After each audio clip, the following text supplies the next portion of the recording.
Hey, Traveler. Paimon. Oh, Paimon knows that voice! Over here.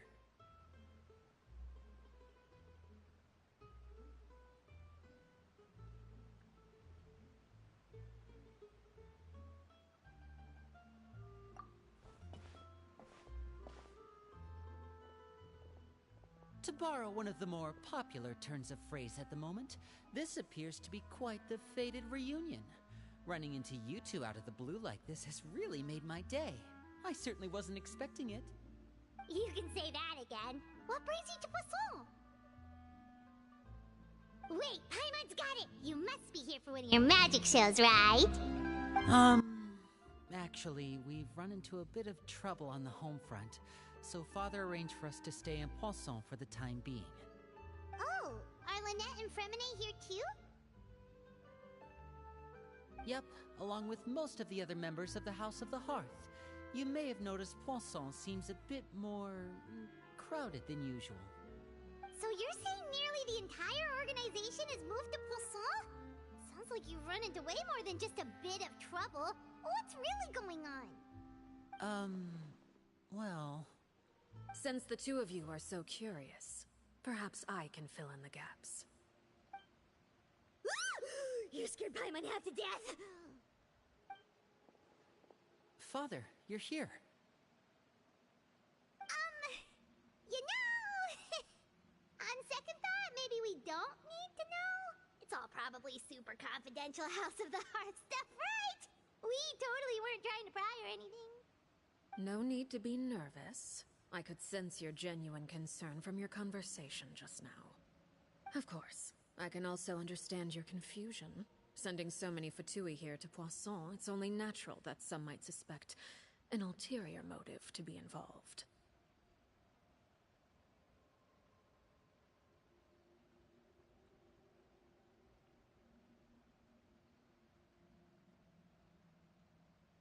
I understand. I'm well aware you've had your fair share of confrontations with the Fatui in the past, and I can't exactly guarantee that we'll remain on good terms in the future. As for right now, however, I would say we have little reason to be at odds, wouldn't you agree? The House of the Hearth could stand to be more open with those who have worked so closely with us in the past. As for the issue at hand, well, it hardly relates to any ulterior motive. To be frank, it all stems from a certain rumor circulating around the House of the Hearth. It's an internal matter. What sort of rumor? A rumor that a certain phantom child is hiding away in the House of the Hearth.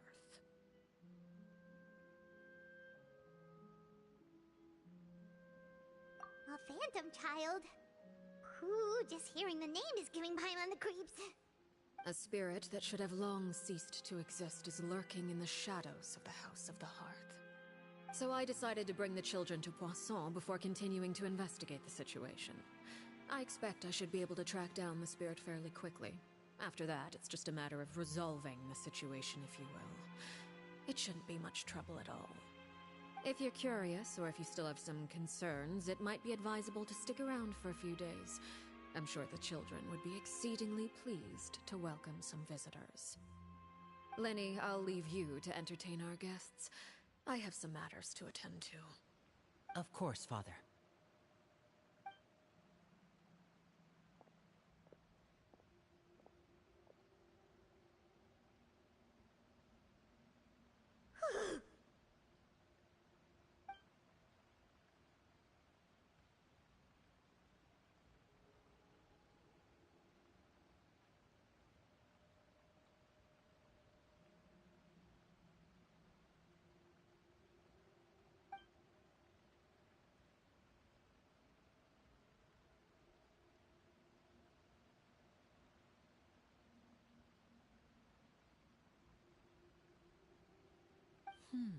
It has long been a dream of mine to invite you to our home and introduce you to my other siblings. You're quite well known in the organization already. A lot of people have been talking about you, especially after everything with the prophecy. If you're willing, why don't you stay a while and have a little chat with us? Alright.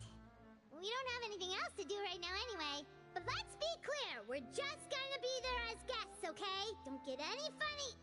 Oh, wait a second. If we're your guests, that probably means we'll be treated to lots of yummy food, right? Of course.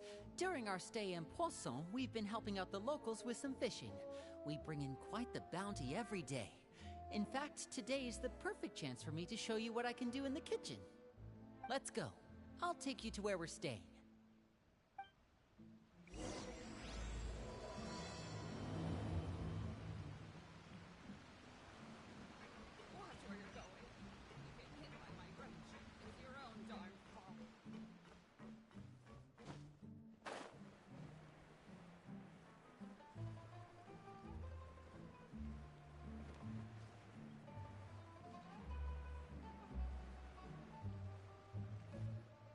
We rented this house from one of the locals to use as a temporary base.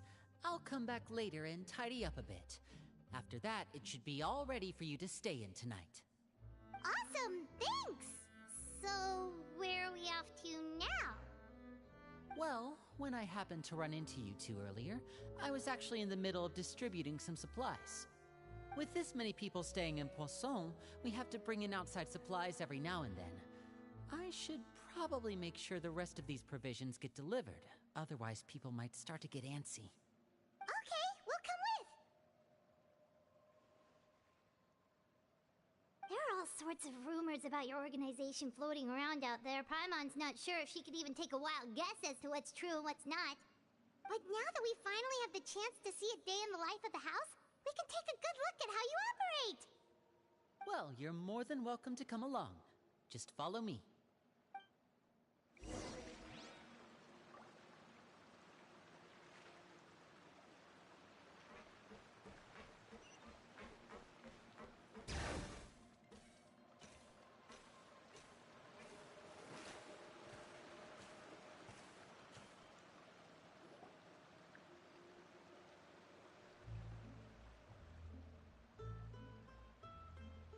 Lyney!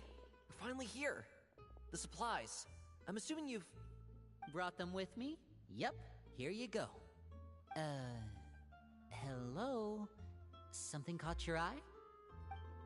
It's the Traveler in Paimon!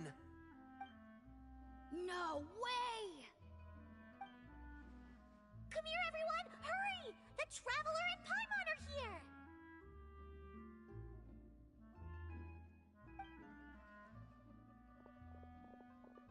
One at a time, please. Don't crowd around them all at once. We don't want to scare off our guests now, do we? Oh, it's alright! Gotta say, Paimon didn't realize we were this famous.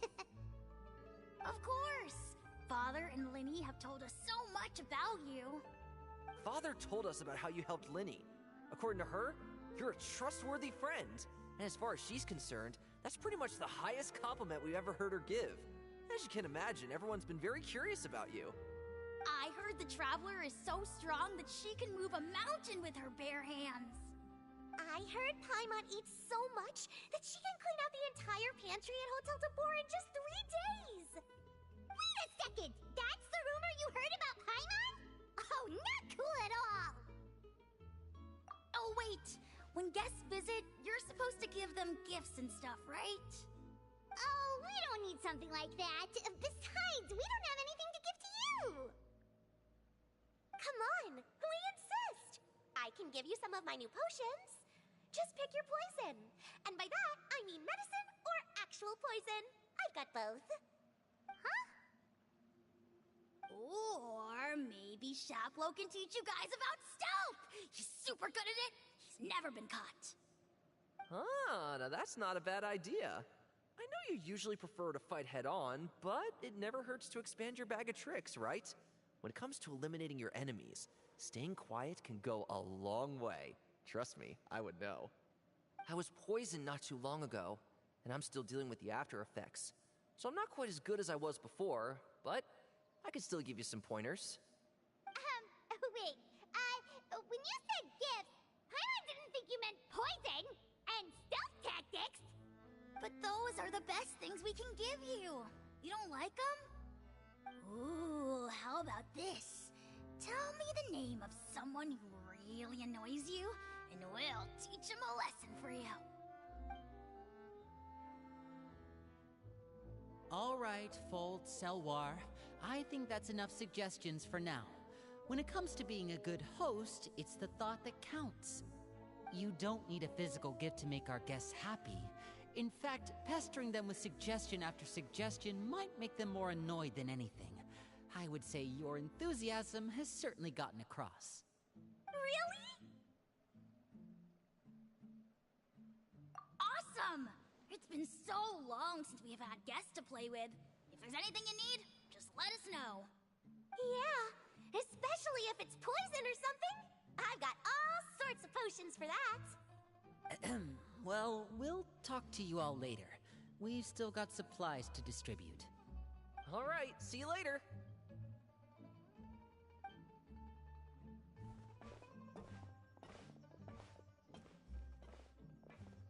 Bye!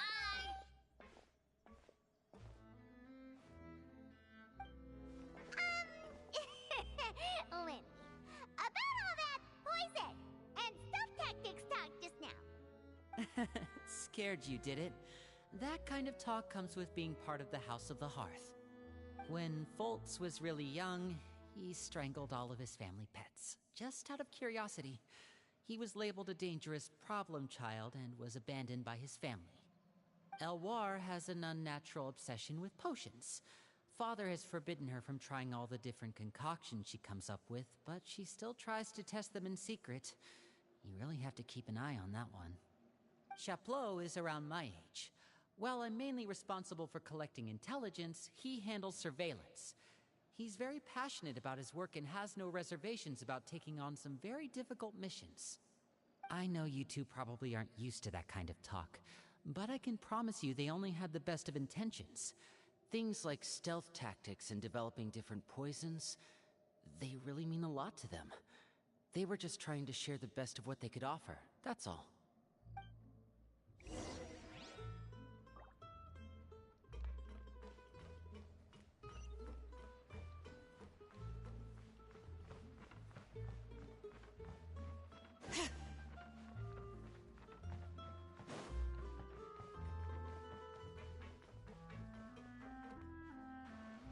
Filio, supplies are here. Thanks. And who are these two? Outsiders? Allow me to introduce you. This is the Traveler and Paimon. Oh, you're the famous duo I've been hearing so much about. It's nice to meet you. I heard you've traveled to all sorts of places. Is that true? Of course! We're making our way all across to that! Oh, good for you. You must be pretty familiar with Fontaine by now, then. Have you seen the new opera that started running recently? I think it's called... The 4,000 Thieves? Oh, this is the first we've heard of it. It seems like it's going to be fantastic. From what I've been able to tell from the posters, anyway. You should definitely check it out if you have the time. Oh, and there's The Blind Maiden, too. That one is supposed to have audience interaction. Seems pretty interesting. After this mission is over, I think I'll go get a manicure. Oh, maybe I should dye my hair.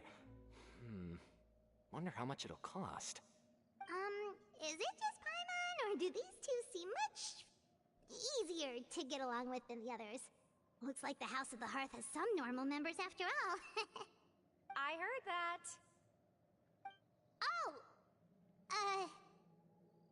Oops. I'm guessing you're referring to Foltz and the others? Yeah, we're definitely not all like them. I bet those crazies are practically foaming at the mouth right now. I'm sure they just can't wait to get back to Snezhnaya to carry out the plan. That's enough, Filio. Don't talk about family members behind their back, right? Whatever. Let's go. Guess this is goodbye then. If you ever have some time, we should go see the opera together.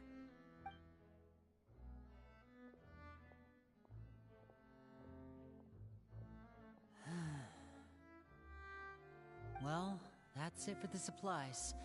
We should probably head back as well.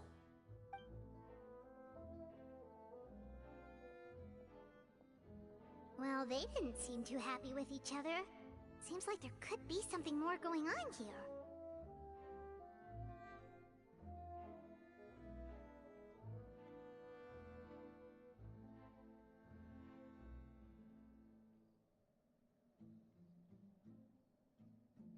You're right. We're only here as guests after all. Oh, Linny's getting super far ahead. Come on, let's catch up.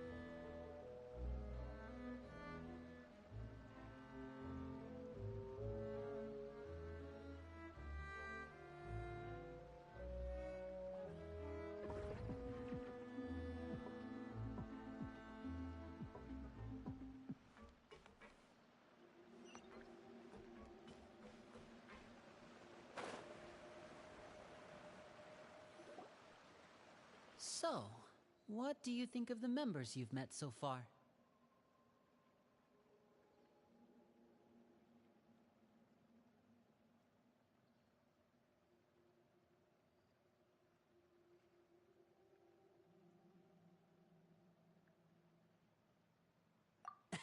Well, Father is always encouraging us to be strong-willed and independent.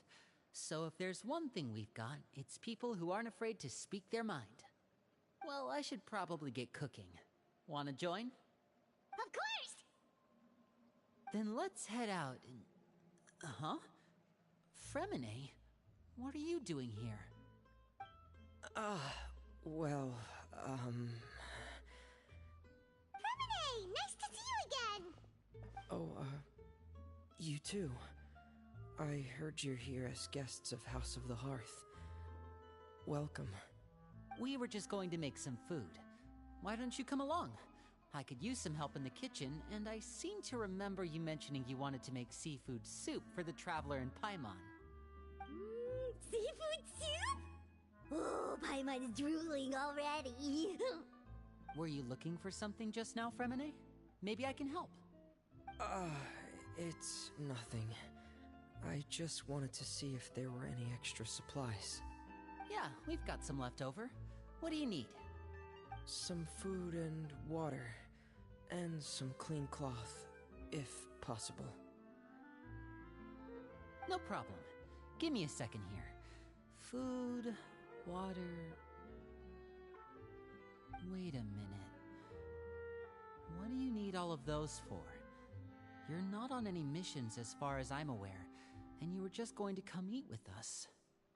So what's this all about? I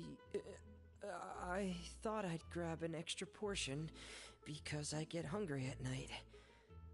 Could be because I'm growing, you know? And... Fremine, you remember what I told you? You're not like me. Your lying skills still need some work. Tell me what's going on. Is it really bad enough that you have to keep it from your own brother? Maybe it'll be better if we gave them some space.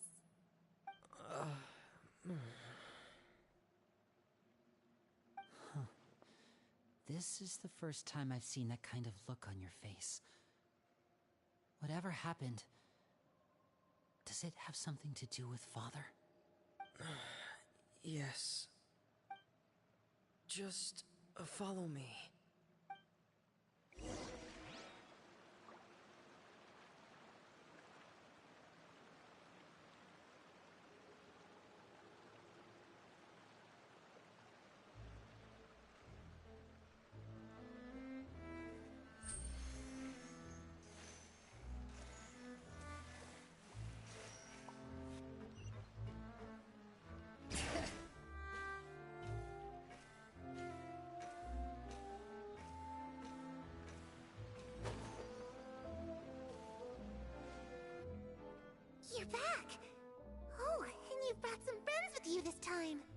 Hello, my name's Linny.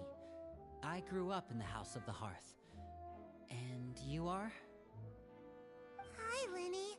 I'm also a child of the House of the Hearth, just like you. You can call me Clairvy. Clairvy? It's nice to meet you. Does that name ring any bells, Linny? No, not at all. That's not a name we have on our roster, I'm sure of it. What I'm not sure of, though, is how she managed to sneak in. She must be the phantom child Father's been searching for. From the looks of it, I'm guessing you were the one that found her, Fremine. You, haven't told Father, have you? No, I haven't told anyone. I've just been keeping her hidden. For how long? About half a month now. So ever since we got to Poisson, then, do you have any idea what you're doing? I know what I'm doing.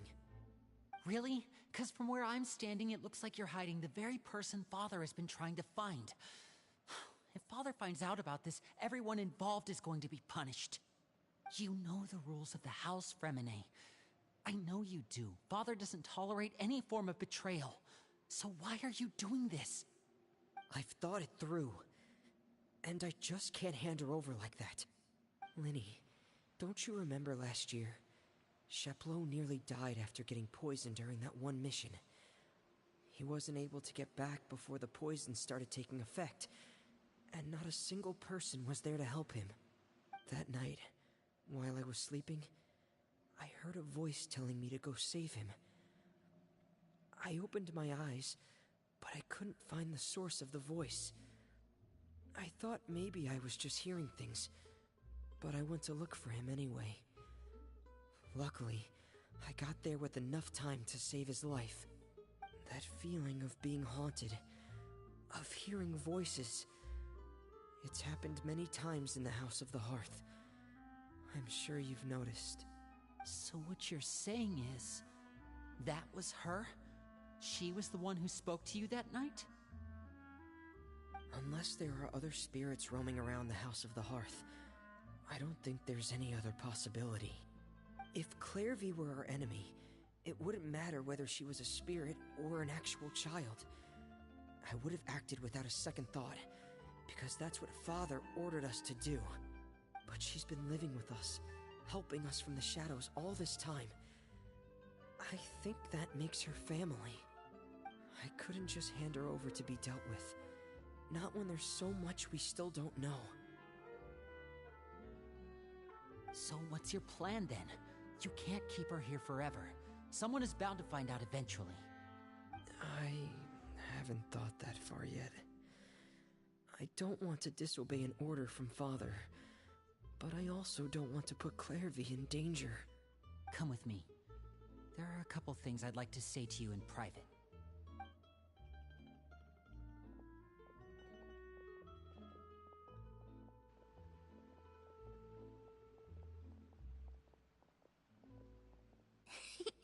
Those two sure care a lot about each other. Well, they got a funny way of showing it. From where Paimon was floating, it sure seemed like they were about to bite each other's heads off.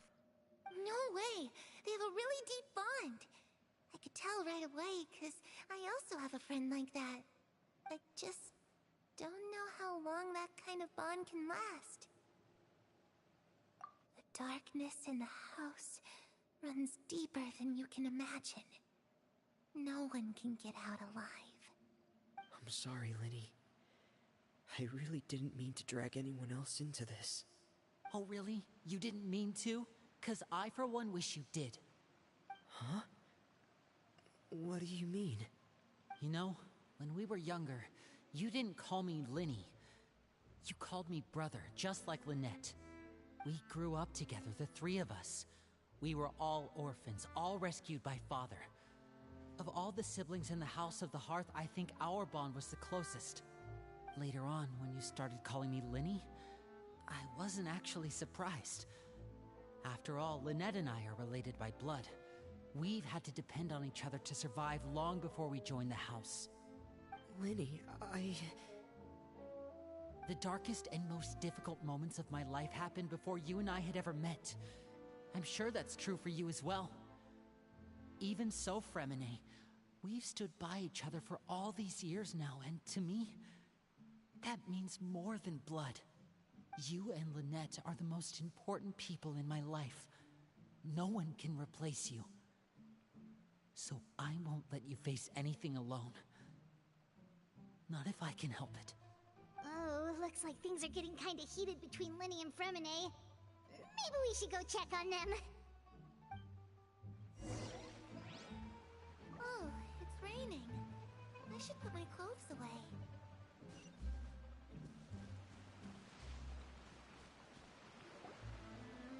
Hey, you two! Hope we aren't interrupting anything. Like a fight, or... Oh, wait a minute, Fremine. You're not crying, are you? Is everything alright? Everything's fine. Thanks for asking. Well, we're all friends here, right? We've been through so much together, so if there's anything we can do to help, just say the word. It's just a small family dispute. It's not something our guests should trouble themselves with. In fact, it might be better if your stay ended here.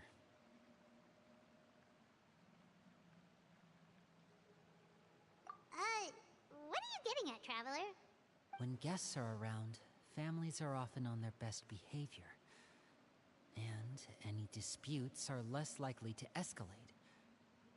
That's what you're trying to say, isn't it? I just... Thank you. I was really hoping to keep you out of it. But even if I could think of some other reason to turn you away, I'm not sure I could convince you. I know things could turn dangerous, so I promise you this. From now on, I'll protect you like my life depends on it. Me too. Well, back to the matter at hand then. If we don't plan on handing Clairvy over to Father, then our only other option is to solve the mystery of her identity before Father is able to track her down. That means finding out where she came from and what she's doing here. Then we can send her on her merry way and pretend like none of this ever happened. I've tried that already. And? And... nothing. I tried taking her somewhere really far away, but... after some time, she just reappeared. She even came with us all the way to Poisson. It seems like wherever the house is, she follows. I don't know much about spirits. Do you two have any ideas? Let's see here.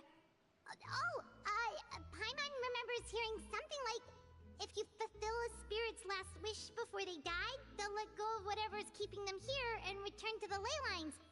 Oh, it's just that Paimon doesn't really remember where she heard that, so it's not guaranteed to work or anything.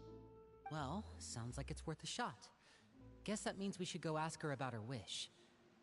But first, Fremine, I need you to promise me something. What is it? I need you to promise me that this will stay between the two of us. We're the masterminds behind this whole thing. No one else gets involved. Can you do that for me? Of course. I promise. All right. Then let's seal the promise just like when we were kids. Fist bump on 3. Ready? 1, 2, 3. I swear.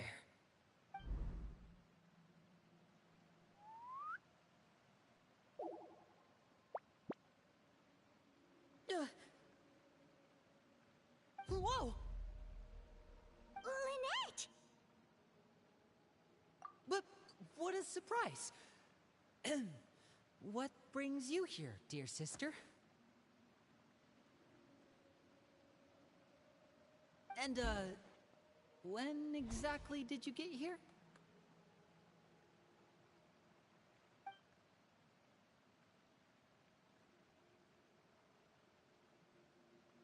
You're an idiot, brother.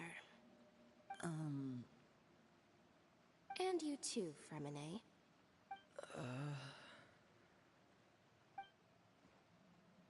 You 3, Traveler. And you 4, Paimon. Wait, what did we do? I've seen Clairvy around the House of the Hearth before.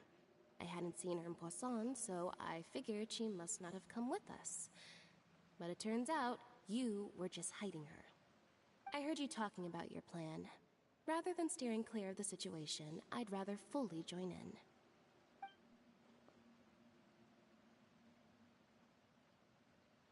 If you don't agree, I'll have no choice but to report everything back to Father. Simple as that. You're not giving us much wiggle room here, Lynette. Well, I guess we're all in this together then. After we talk to Clairvy, we'll figure out our next move. There's no time to lose. Let's go.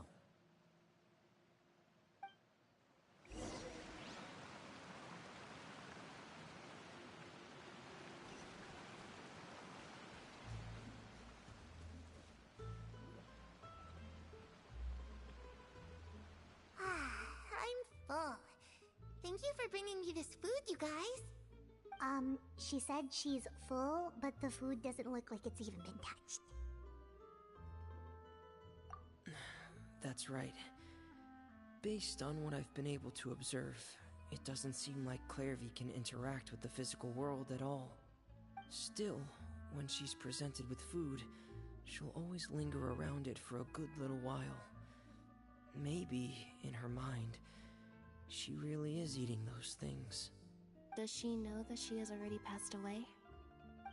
I've tried to ask her, but she didn't answer. My guess is that she's just as confused as we are. Or maybe she couldn't understand the question at all. Clairvy, if you've got some time, I'd like to ask you a few questions. Sure. Oh, another new friend. Hi, I'm Clairvy. Hello. Clairvy, how did you join the House of the Hearth? Huh? Isn't it the same for everybody? The knave brings you here and then you can't leave. It's just that your name, it's not on the roster. And I've never seen you before. The roster? Oh, I get it now. I think there might be some things you don't know about this place. The people in charge, they're not as nice as they look. They say they keep a roster, but it's not complete. There are a lot of people who aren't on it, and never will be. In this house, some people are family, and other people are just test subjects. Those kinds of people aren't ever going to get a place on the roster. Unless it's the roster of people who've been executed. Wait, does that mean the knave... Is there anyone that can vouch for you? Perry. She's my best friend. She's the only one I trust in this place. Have either of you heard of that name before? No. Me neither. Clairvy, Perry. Neither of those names are on the roster. But it seems like she's telling the truth. Either that, or this kid's already got a bag of tricks bigger than mine. Maybe we should try a different approach. Clairvy, do you have a wish? A wish? It can be anything you want. Just imagine. It's your birthday, you're blowing out the candles, and your wish is...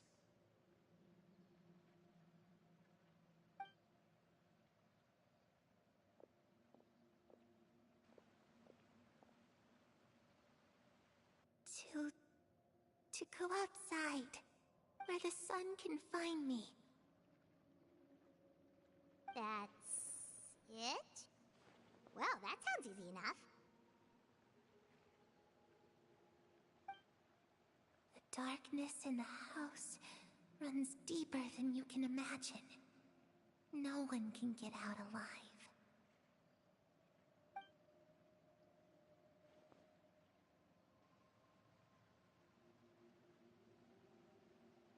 Okay, time to divide and conquer.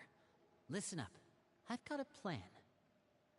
I'll try and find a way to use basic illusory magic to take Clairvy outside and bring her somewhere with sunlight. Lynette, try and find the list of executions that Clairvy was talking about, and see if her name is on it. Fremine, you stay in Poisson. We can't be the only ones who've had run-ins with Clairvy. I need you to collect intel on everything she's said and done.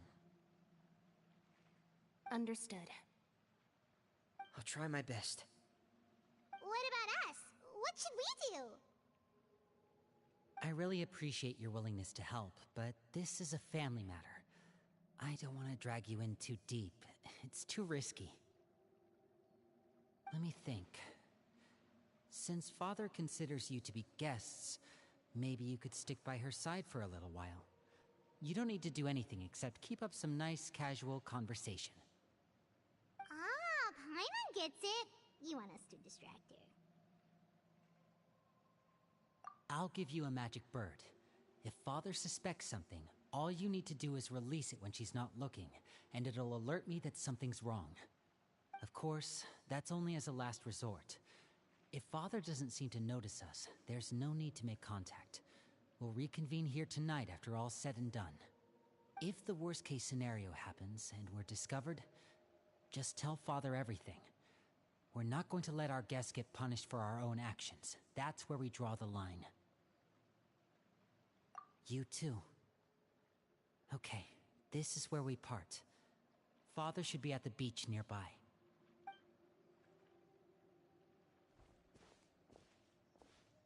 I really hope this goes well. No, it has to go well. That's the only way this can get resolved.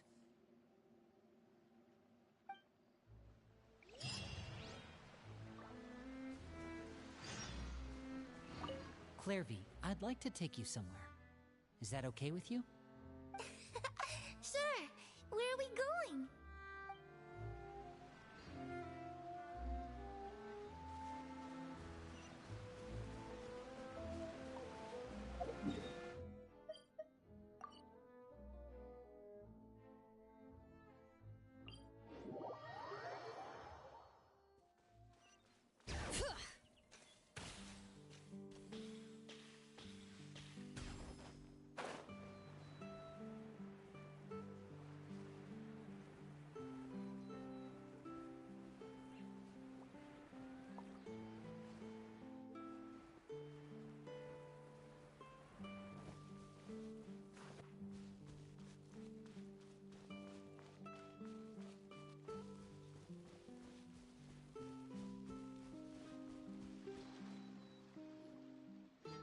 It's the knave and child. Hey, aren't you supposed to be in Snezhnaya recuperating? What are you still doing in Fontaine? Oh, it's you two. I didn't expect to run into you here. I was unconscious for quite a while after the fight in the Primordial Sea. After I woke up, I realized I was being taken back to Snezhnaya, and well, I couldn't have that now, could I? Not when I've still got unfinished business here in Fontaine. So, I mustered up all my strength and made the journey back on my own. What sort of unfinished business are we talking here? It has to do with Skirk, my master. I really wanted to meet up with her, but by the time I got back, she had already left. I still have so many questions for her. Without any other leads, all I could do was ask the knave to help me track her down. She must have left behind some traces from her time in Fontaine. Oh, okay, so have you found any clues? Unfortunately, no. While the House of the Hearth is adept at collecting all manner of intelligence, certain existences can still manage to escape our purview. Basically, unless Master feels there's a need to meet with me, she's not going to be found. But that problem has an easy fix. I just need to become stronger, and then... Paimon thinks you should focus on getting better first. The worst of it is over. It's all thanks to that one kid from the House of the Hearth. Elwar, I think her name was. She gave me a bunch of random potions to drink. They didn't go down easy, let me tell you. pain and chills all over. But they really did help speed up my recovery. And that's good, because it looks like I really do have to head back this time. The old man's been putting the pressure on me. He sent someone to tell me I'm needed for some sort of project. Project Stuja? Yeah, that's the one. I heard Regrader's involved too. I'm not looking forward to having to listen to all his monologuing, that's for sure. Hey, maybe you could think of a way for me to stay in Fontaine for a little longer. Helping Lyney and the others brush up on their fighting skills would be far more interesting. If you and I could spar, that would be even better. I've been waiting for a chance to see you go all out. And what a sweet little daydream that is. But I also have a role to play in all this. I'll be leaving Fontaine shortly as well. Besides, considering how little they see fit to step outside the homeland, being called on to return to Snezhnaya by such illustrious dignitaries, what a great honor. Wouldn't you agree? One I could do without, I'd say. Is it just Paimon? Or does it kind of seem like they're... So, dear guests of the House of the Hearth, to what do I owe the visit? Well, we just...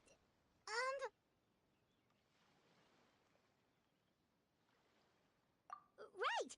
We're super close to Lyney and the others, but we still don't know much about you! Is that so? Introductions have already been made, have they not? Oh, well, you see, there's only so much you can learn about someone from a short introduction. At least tell us something a little extra, like, why do you call yourself father? Good question. I'd also like to know. The fact that you have to ask tells me our intelligence work has been quite successful.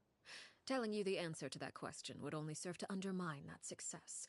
And we can't have that, now can we? Spoken like a true diplomat. That was some expert sidestepping right there. Well, if there's nothing else, I think I'll take my leave. I still have a small matter to resolve at home. Wait, don't go!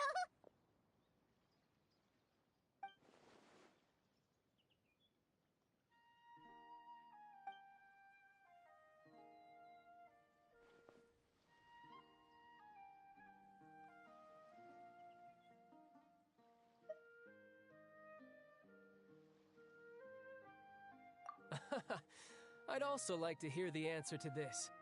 I've met some of the members of your organization, and they all seemed like really good kids. They actually reminded me of Tonya and Tusser.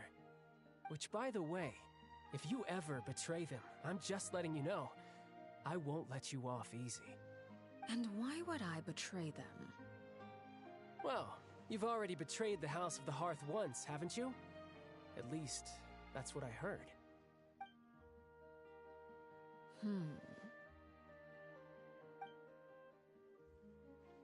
Okay, I admit. That's just what the old man told me. The rooster, I mean.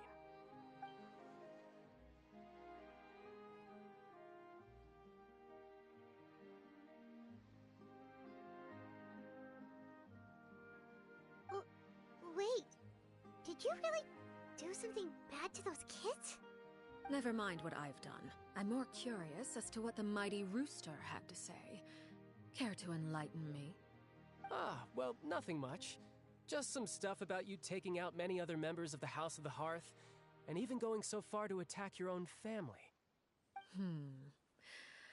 I see. Oh, based on your reaction, I'm guessing it's all a bunch of lies. Hardly. I don't appreciate his particular turns of phrase, but I suppose he didn't say anything untrue. Although, it would be more accurate to say that there is a certain level of prejudice involved, but I don't intend to clear that up just yet. Prejudice has a funny way of concealing the real truth behind certain things, an attribute that I find to be quite advantageous.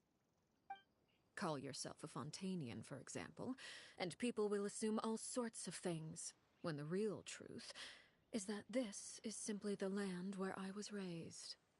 Huh? You're not actually from Fontaine? But then, why did you try to help out with the prophecy and everything?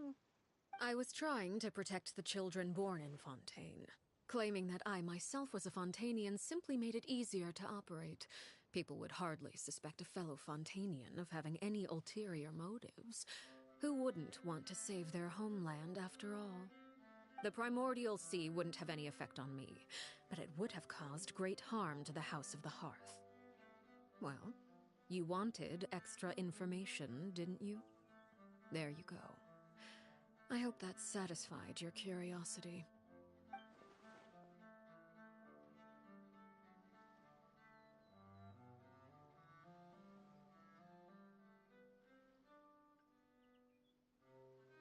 So, you stayed in Fontaine for the kids.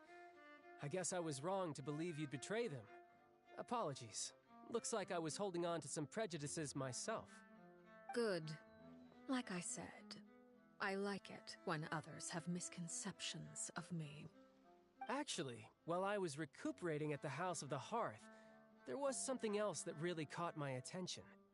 I heard that members always resolve disputes and arguments with a friendly spar, and the loser has to back down. Seems pretty cool if you ask me. Would also give them plenty of opportunities to hone their skills. Well, that's only a recent development. In the past, such spars weren't nearly so friendly. The losing party would lose everything, including their life. They were that high stakes? Whew, at least that's not a thing anymore. Well, the current atmosphere's not half bad. I'm a bit jealous, actually. You've got so many family members around you, and you even get to live with them. Having a lot of family around means dealing with a considerable amount of bickering and scheming.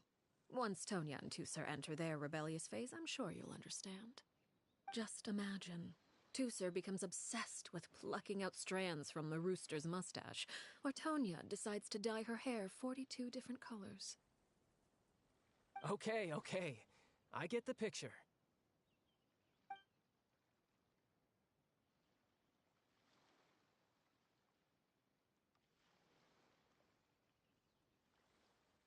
Well, would you look at the time?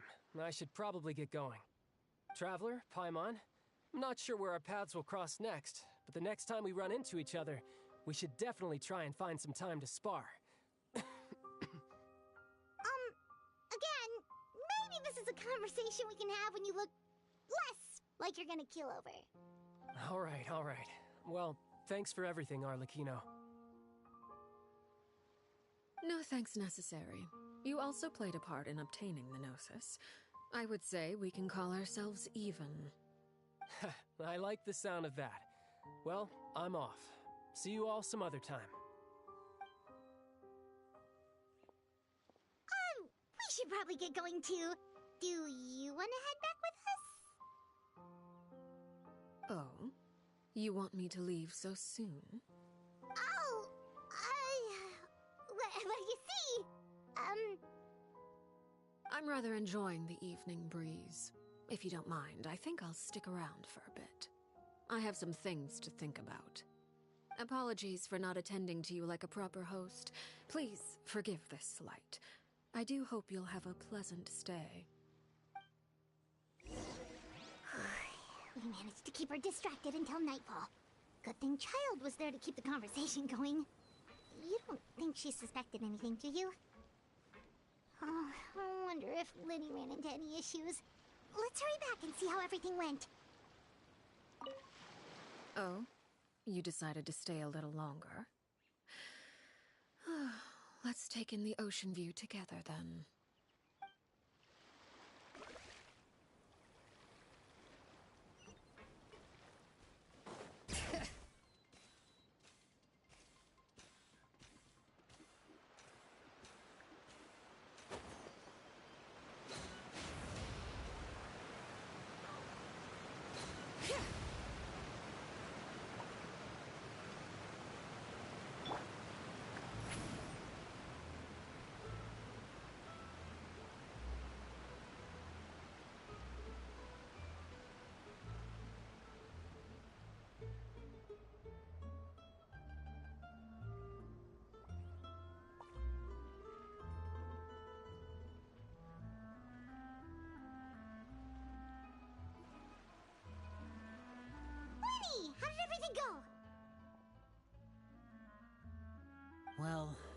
Long story short, we ran into a small issue.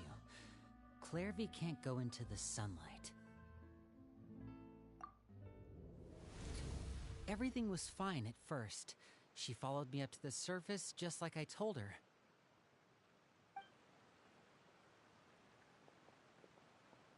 But as I led her out of the shadows and into the sunlight, she vanished. I turned around and there she was, standing at the edge of the shadows, silently watching me. Huh. Sunlight, or... No, it wouldn't be your wish if that were the case. Well, we could always try pushing her into it. Oh, true. I've pretty much tried it all already. Nothing worked. Eventually, the sun went down, so all I could do was bring her back here. How did it go with you, Lynette? Good. I've got the list. It's right here. Really? Well, what are we waiting for? Let's take a look!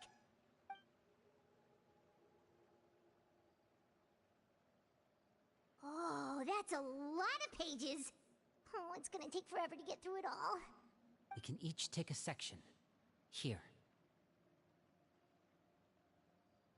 La Pouillade, L'Endroit, Chambel, Horaire.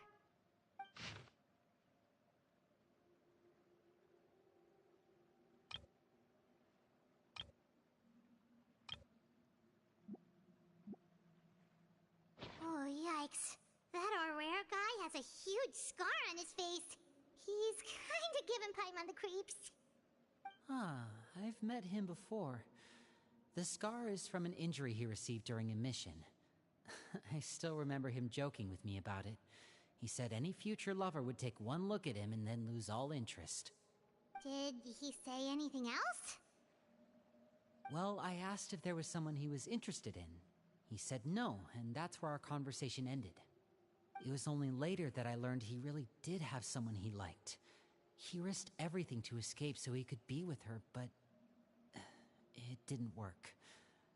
One day, Father asked to see him, and, well, I never saw him again after that. Wait, so that means the knave, she... It may seem cruel, but it's just one of the rules of the house.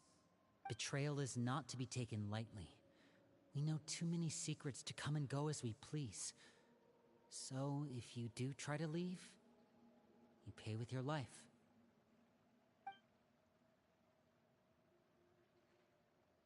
Her name's not here, huh? Well, that's not too surprising.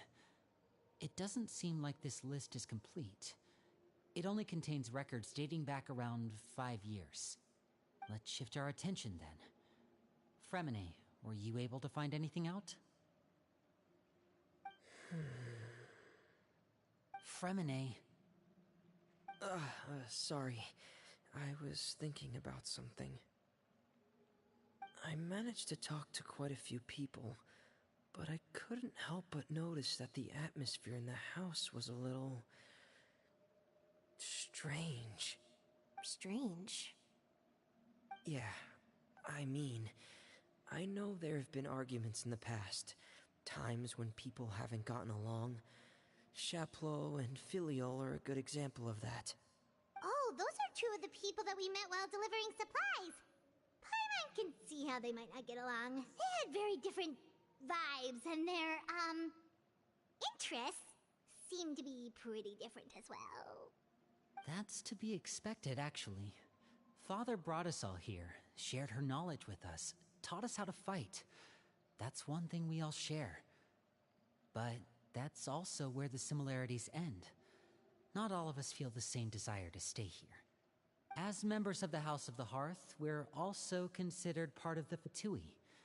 And to a lot of people, that's an identity they never asked for.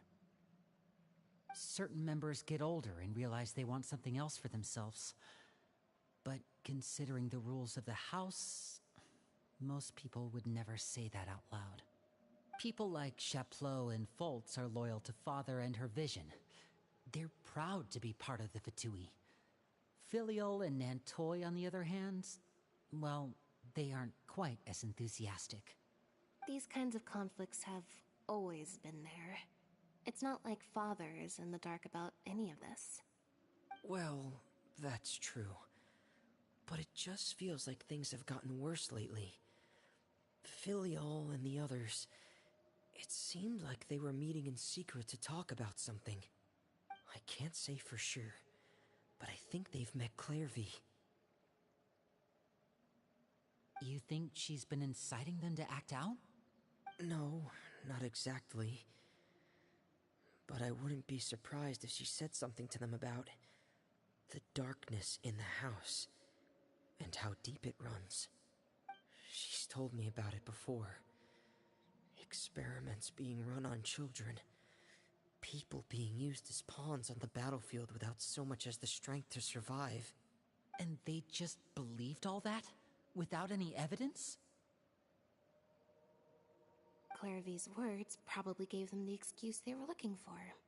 Whether they actually believe them to be true is secondary. This is all because of Project Stuja, isn't it? Whoa. Hold on a second. What's this Project Stuja all about, huh? This is the second time it's come up now. Sorry, but I'm not sure of the details either. I only know what Father has told us, which is that it's something the Rooster and Regrader have been working on together. Apparently, it has to do with the Fatui's strategic plan for the future. Because the House of the Hearth was so successful in obtaining the Gnosis, we now have the honor of playing a key role in Project Stuja. Wait, but isn't that a good thing? Key role is just another way of saying dangerous role. To us, the whole thing is an inconvenience. Father thinks so too, but she's in no position to refuse. Their plan isn't exactly unreasonable, and they've been funneling the house a lot of funding. It's just that we'll lose a lot of members in the process. Participating in the plan, it's an honor in name only. What they're really trying to do is subdue us. The existence of an intelligence organization outside their control makes them feel uneasy.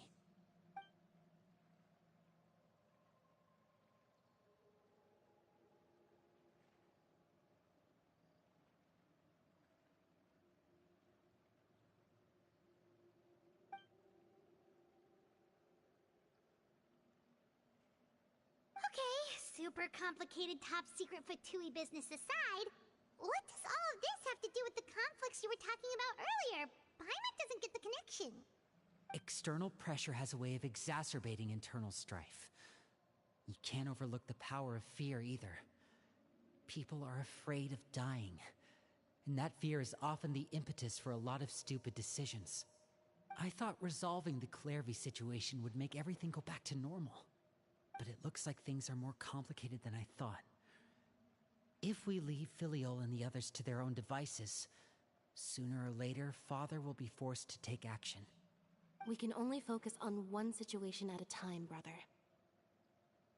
You're right. Even if we confront Filial and the others, it won't do any good. It might even make matters worse. We should focus on Clairvy for now. Well, it's getting late. We should head back and get some rest. We'll try again first thing tomorrow. Lynette, you stick with me this time. Freminet, keep a close eye on Filial and the others. Make sure they don't do anything they'll regret. Good work today, everyone. Have a good night, and I'll see you tomorrow.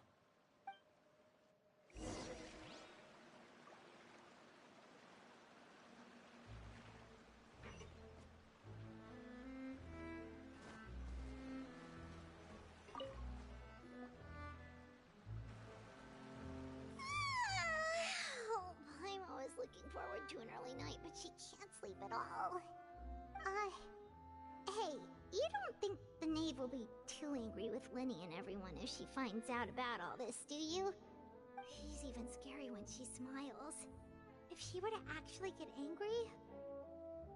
Ooh, you have to protect Paimon if that happens, okay, Traveler?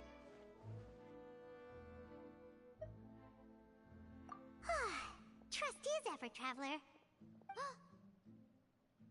Look! Look over there!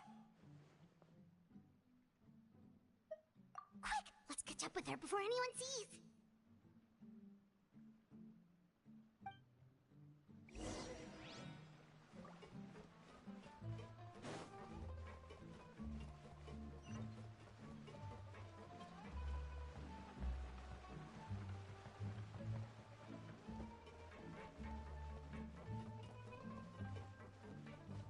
Over there!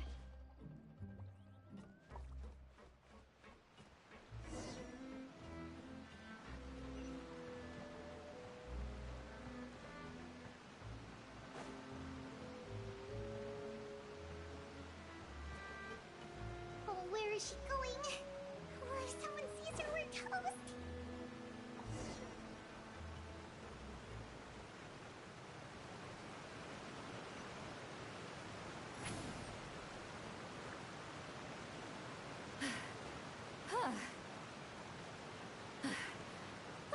Oh, look! She stopped!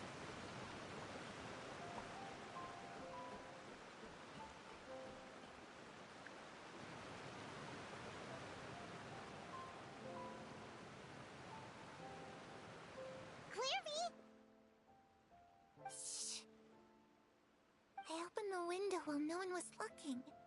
Look how pretty the outside is.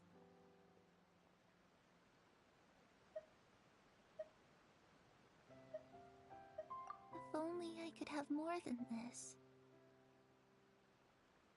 You probably think I'm being silly, huh? All this hopeless resisting? It's better to dream of what I could have than try to make it a reality, right? Please, help us get on the same page here, Clairvy. We need you to tell us what you know. Can you do that? Sure.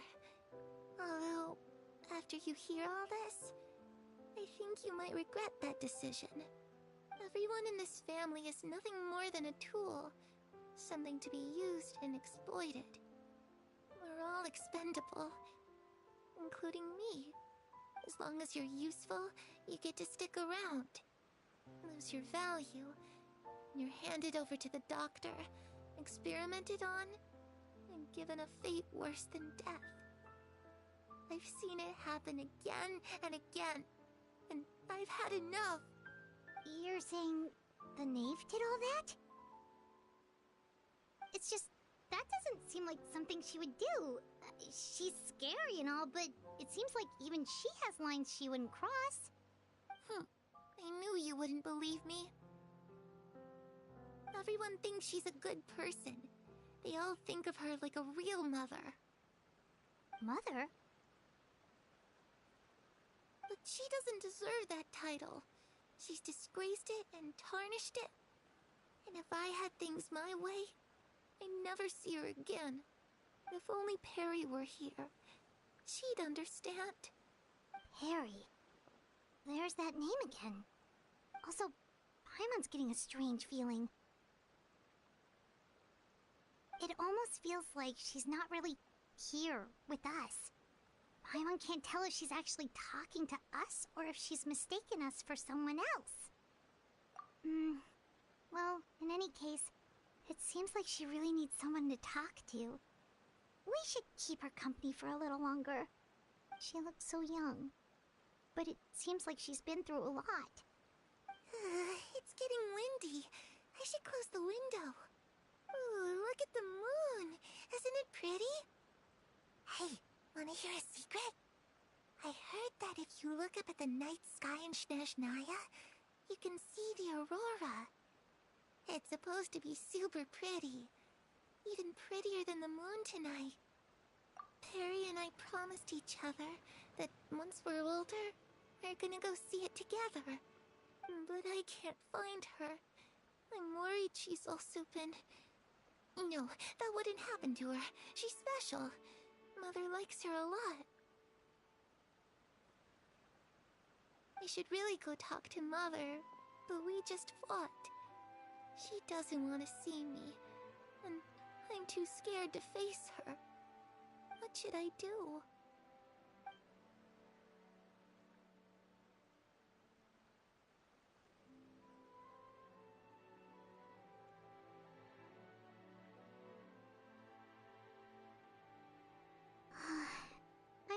doesn't understand what's going on with her.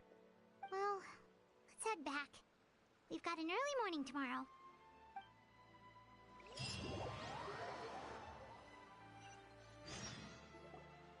All right, looks like we're all here. Let's go ahead with the plan. Oh? What is it? What makes you ask that? Well, we kinda ran into Clairvy last night, and that's what she told us. We met the doctor back in Sumeru. He's super dangerous, and he's done all sorts of bad things. It's possible that Father and the Doctor have had certain dealings, but I don't think Father would work with him. We're not really on the same side, so there's not a lot of trust between them. That doesn't exactly set the stage for a successful partnership. I did hear, though, that when Father first became a Harbinger, the Doctor offered to work with the House of the Hearth. Father rejected most of his proposals, except for one. It had to do with some sort of secret experiment. Secret experiment? Could that be what Clairvy was talking about? I don't think so. I don't know any details about the experiment itself, but I do know it's an entirely independent operation. The Doctor only proposed a direction for the research. That was the extent of his involvement. I still don't think that counts as working together. The details of the experiment are confidential, but complete records are kept on all participants. That doesn't seem to be the case with the situation Clairvy referred to. I know you don't agree with some of the Fatui's methods, and I'm not asking you to. But I am asking you to trust us on this. The House of the Hearth has its own principles. There are certain lines we're not willing to cross. Alright, that's good to hear at least. Clairvy seems to think the Knave and the Doctor worked together to do something horrible. If that turned out to be true, Paimon doesn't know how he would even face you guys. It's just that it doesn't seem like Clairvy is lying either. The easiest thing to do would be just ask the Knave directly, but Paimon doesn't think she'd tell us. Father didn't come back last night. She's probably still near the shore. We'll be counting on you to distract her. Lynette, you're with me. Freminet, you know what to do. Be on your guard, everyone. All right, let's get to it.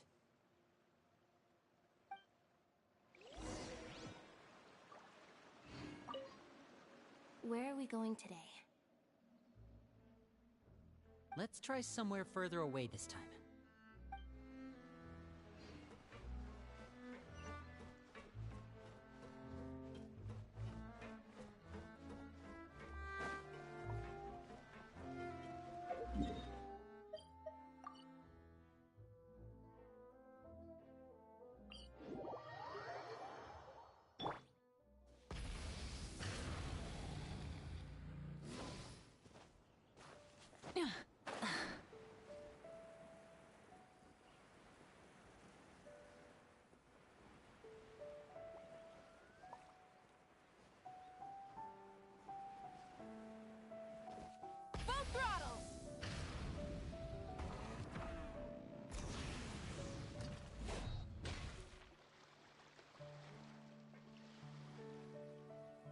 Ah, it's you two again.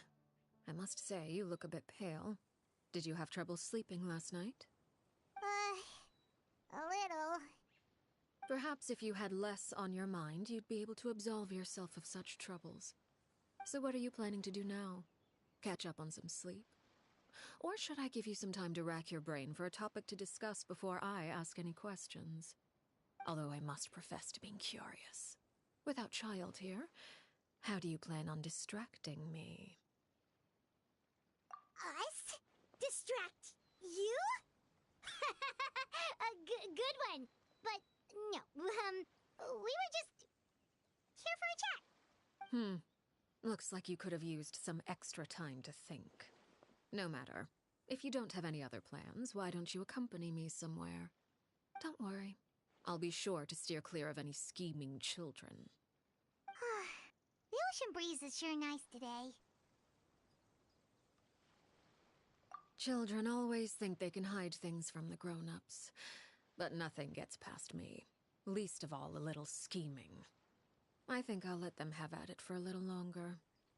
I can be very patient. Well, I'll leave you to think things over.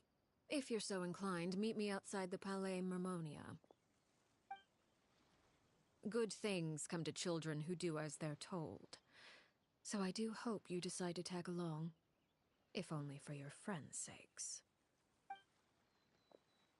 What should we do? She clearly knows about everything we've been doing, and Paimon doesn't think it'd be a stretch to say she was threatening us just now.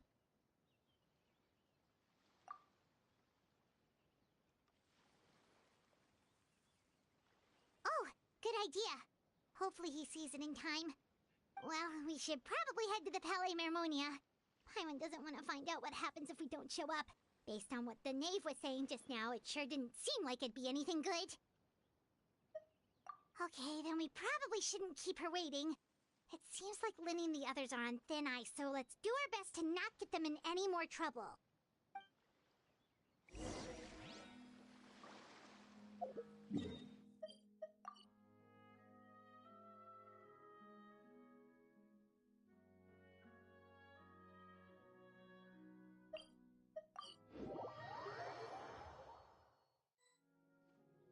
Seeing as we still have some time before my meeting, we might as well enjoy some pleasant conversation while we wait. I'm glad to see you get along with my children. Being surrounded by good companions is necessary for a child's development. You're not planning on doing anything to them, are you? I assume you're referring to Lyney, Lynette, and Freminet. Although, there's that situation with Filial and Nentoy as well. It appears quite a few people have been acting out lately. No matter. I'm not one to discriminate. All those who betray the house meet the same fate. There are no exceptions. Does that mean you're going to kill them? Oh, are you here to beg for their lives? I'm sorry to disappoint, but the rules of the house change for no one. In my organization, everyone is responsible for their own actions. But don't you care about them at all? They really respect you. They even call you father. You must feel something for them. Any organization in which feelings come before principles is one destined for ruin. The House of the Hearth is hardly an exception. You could say our principles are more stringent than most. Perhaps I can offer you this consolation at least. As our guests, you two will not be held accountable along with them. I would imagine Lyney, Lynette, and Freminet will be able to keep their lives. As for Filial, Nentoy, and the others, I'm afraid there's little I can do. They can try to escape, but once you know our secrets, there's no getting out alive. But that's awful. Ah, you seem concerned. Out of consideration for my guests, I suppose I could turn a blind eye for a little longer.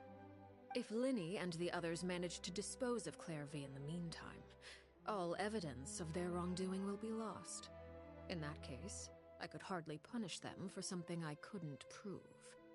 If their efforts are unsuccessful, on the other hand, all will be held accountable. And the punishment will be severe. Of course. Oh, and here, I believe this belongs to you. Do try and keep better track of it next time. It takes a considerable amount of time to train a bird like this. It would be such a pity if you were to lose it. Permanently. Wait, where did you get that? Well, I'm afraid that's all the time we have to chat. Now, for the matter at hand. I asked you to meet me here because I have business at the Palais Mermonia. It has nothing to do with you, but I think it would be prudent for you to stick by my side for the time being. There will always be time later to run off and tell Lyney what you've learned. Well, time to go. Looks like we wrapped things up just in time.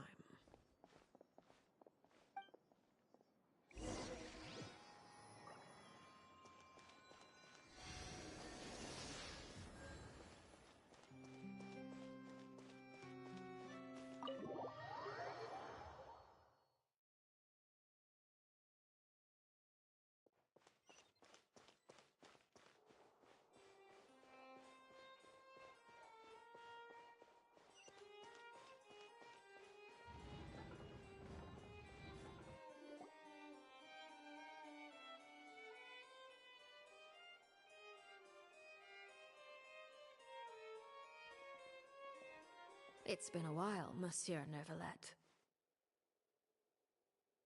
I must say, I wasn't expecting my meeting request to be approved quite so quickly. The Palais Mermonia operates with an efficiency worthy of admiration. It is only right that an esteemed diplomat such as yourself should be afforded the proper level of respect. Although, if I may speak plainly, I must confess that I did not anticipate we would have the occasion to meet again after presenting you with the Gnosis. I see you brought the Traveler and Paimon with you as well. If I may inquire as to the purpose of your visit. I'll be departing Fontaine shortly. There is, however, an outstanding matter that I would like to see resolved before I go. It requires a rather lengthy explanation, I'm afraid. So I took the liberty of explaining everything in this proposal. Please review it at your leisure, Monsieur Neuvillette.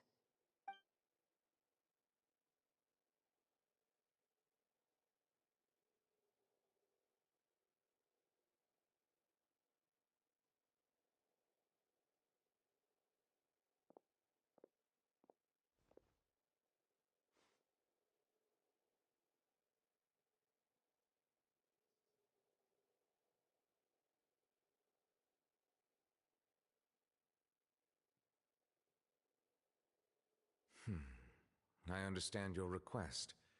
However, at the risk of causing offense, I must admit that I fail to see why you would wish for such a thing. I heard you have a certain fondness for water tasting, Monsieur Neuvillette, so allow me to use water as an analogy. A family is like a large body of water with countless rivers flowing in and out. As someone who watches over this system, I would hope that each river that flows from the source will eventually reach the ocean. Of course, objectively speaking, I know this is impossible. Most of the rivers will dry up along the way, disappearing into the ground and leaving nothing but a barren riverbed behind. Not all rivers are destined to reach the ocean, but I would not see their existence rendered meaningless. I believe the water that flows within them is simply meant for a different destination, like a field in need of irrigation. Or perhaps the glass of a certain water-tasting enthusiast. Did you get any of that, Traveler? Your words paint an optimistic picture indeed. Allow me to remind you, however, few among us are willing to sip from a glass filled with tainted water. It may have been tainted at one point in time, but not to worry. I'll make sure it's strained of all impurities and returned to its cleanest form.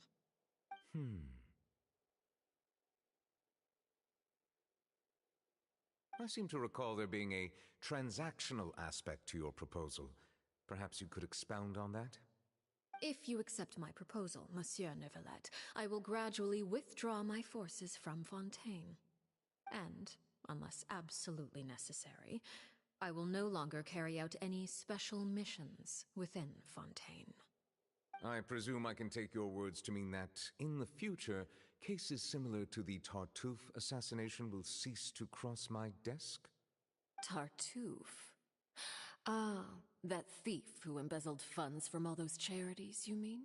My deepest condolences to his family, but without any evidence, I cannot imagine how the House of the Hearth might have been involved in his passing.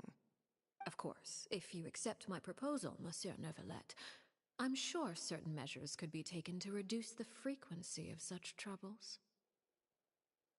You choose your words carefully indeed. In that case, I am inclined to accept your proposal. My thanks for your generosity, Monsieur Neuvillette. Well, with that settled, we should be going now. I took the liberty of bringing along 2 bottles of spring water from Snezhnaya for you to enjoy. I do hope I get the chance to hear your impressions. Perhaps at our next meeting, yes? Indeed. I trust you would not overlook your commitment in the meantime. All right, Traveler Paimon. Time to go.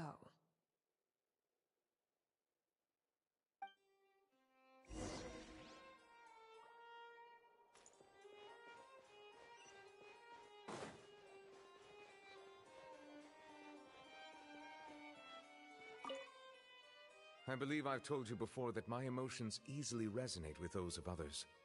Yet in the few meetings I've had with that Harbinger, I haven't been able to sense any aspect of her emotional state. Her mind is like a still body of water. Who knows what darkness lies in its depths, and the lack of ripples on the surface gives nothing away. It's unclear whether this is her natural state of being, or whether it's an incredible strength of will that gives her the ability to master her emotions. Either scenario, however, suggests she is a very dangerous individual. I do not expect an explanation as to why you two are by her side. Whatever your reasoning, I would only advise you to take caution.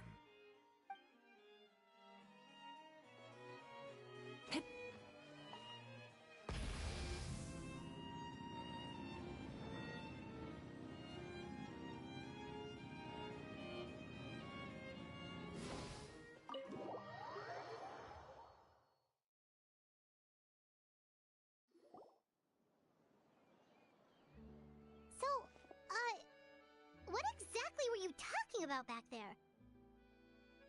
Paimon only heard you mention some rivers, a large body of water, and then some kind of irrigation scheme. You really want to know? I would imagine there might be more pressing concerns at the moment. Lyney, Paimon really hopes everything's going okay.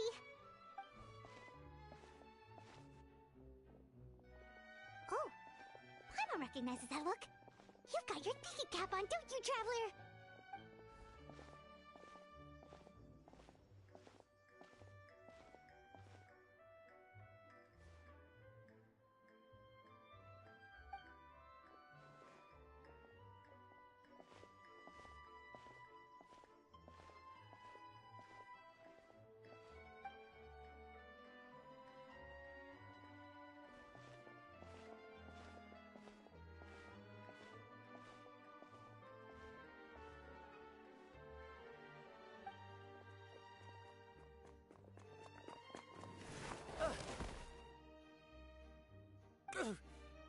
Oh, shoot. Are you alright? Oh, jeez. I'm so sorry. I was so focused on selling these papers, I wasn't looking where I was going. Well, let me make it up to you at least. Here, take this paper. On the house.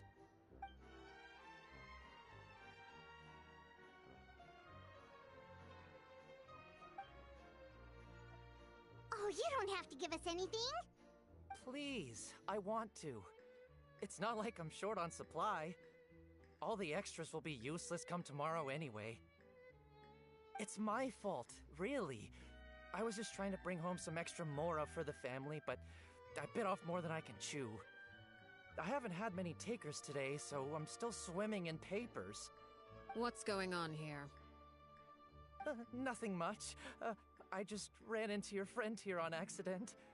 I should probably get going, actually, so...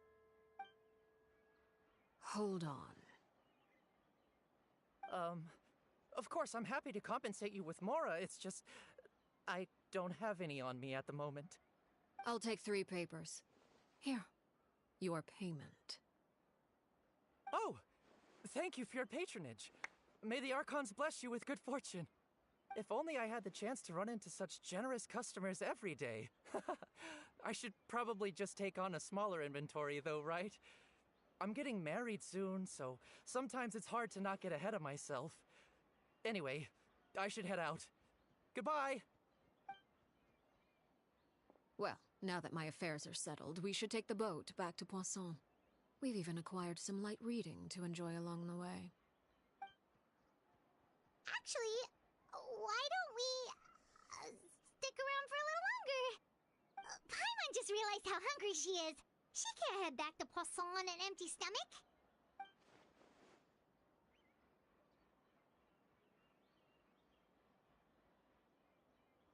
It appears you two are under the impression that delaying our return will somehow alter the situation in your favor. I'm sorry to ruin your fantasy, but your efforts are meaningless. That being said, I could be persuaded to give Lyney some extra time. I just have one condition. If you agree to my request, I'll even answer some of your questions. You're quite curious about Claire V, are you not? And my relationship to her.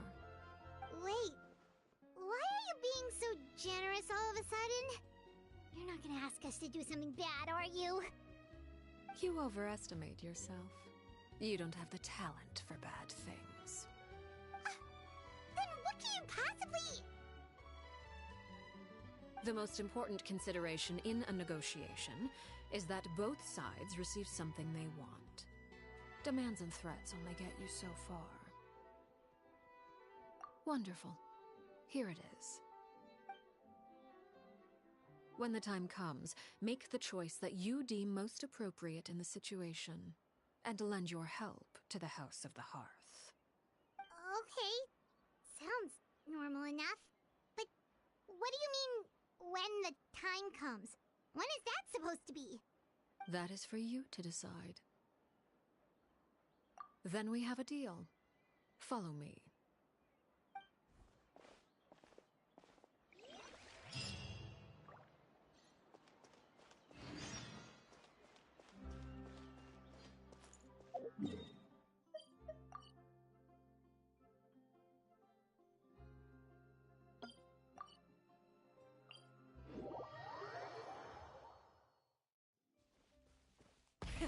Rev the engines!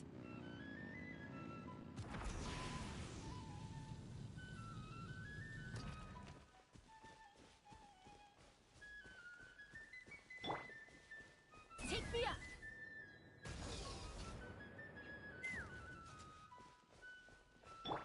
Bring it!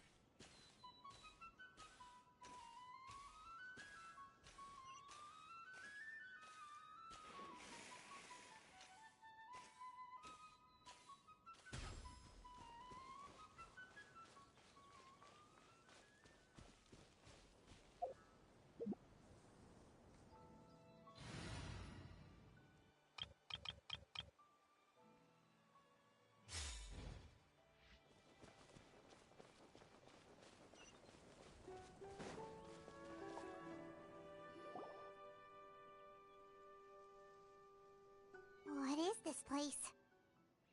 Somewhere long forgotten by everyone. It used to be a grand building. Now it's nothing more than a pile of rubble. No one comes here anymore, nor does anyone care about what once happened here. Although, this place does have something to do with the story I'm about to tell you. It was before I became a Harbinger, and before Lyney and the others joined the House of the Hearth. Due to certain events, I first killed Clairvy and then her mother. And this is where it all happened. You were the one that killed Clairvy? Patience now. Allow me to explain Clairvy's side of the story first. I'll start from the beginning. Clairvy was 6 years old when she was brought by her mother, Crucibina, to live in the House of the Hearth. From the outside, it seemed like a fairy tale. A thriving family made up of kind adults and friendly children. Crucibina was the knave at that time, and the House of the Hearth was under her control. She was Clairvy's mother by blood, but she was also the mother to all the children in the house. Clairvy was happy here, for a time. But she quickly realized that being part of this family wasn't a fairy tale at all. It was a kind of purgatory. Purgatory? Exactly. The House of the Hearth takes in war orphans from all over Teyvat. But as for how to raise them, that depends entirely on the person in charge. Crucibina came up with a novel idea. She would teach the children to fight, force them to duel each other, and then crown as the king of the house the child who proved themselves most worthy of inheriting her title. It's difficult to estimate the number of children who died or were maimed in the process. There's little I can say about the ones who died. The ones that emerged with permanent injuries, on the other hand, well, they still served a purpose. They would be handed over to the doctor to be experimented on, or sent away on dangerous missions. Nothing more than tools to be used and then discarded. So those were the experiments Clairvy was talking about. But what actually happened to her? You said that Clairvy was Crucibina's daughter, so if Clairvy tried to convince her to stop what she was doing, Crucibina probably would have listened, right? Despite being Clairvy's mother, Crucibina cared little for her daughter. She forced Clairvy to join the House of the Hearth only as a means to demonstrate her own impartiality as a mother, to prove that she treated all her children equally. Clairvy did try to convince her mother to change her ways, but it was to no avail. After her efforts failed, the only other option was to rise up and try to fight back. Unfortunately, the other children had already been thoroughly indoctrinated into the illusion of happiness Crucibina had created. Of course, there was one exception. Someone Clairvy's age who knew the truth about the House of the Hearth. Her name was Peruere. Wait, the friend that Clairvy mentioned? Friend, huh? I suppose we can call her that for now. Clairvy was a cheerful and passionate person with a tenacious spirit. Peruere, on the other hand, was rather cold-blooded. Her cold-blooded nature allowed her to see through Crucibina's facade. Yet, it was also this cold-bloodedness that prevented her from acting against it. At least at first. While Clairvy longed for freedom, Peruere was convinced that, amid all the fighting and violence, she would make it until the end. Despite their differences, the two became fast friends, united by their knowledge of the truth. Clairvy told Peruere that she hoped to create a real family, where no one would be killed or sacrificed. There may have been a certain naivete to her ideas, but Clairvy proved her determination many times over. She tried countless times to run away, ask for help, or expose the truth. But her efforts only earned her beating after beating. The only thing that kept her going was her strength of will. Even with her body racked with pain, she would still stand on her tiptoes and open the window at night. She and Peruere would look out at the moon together, a fierce longing for freedom shining in her eyes. But one day that light simply vanished. Oh no. What happened?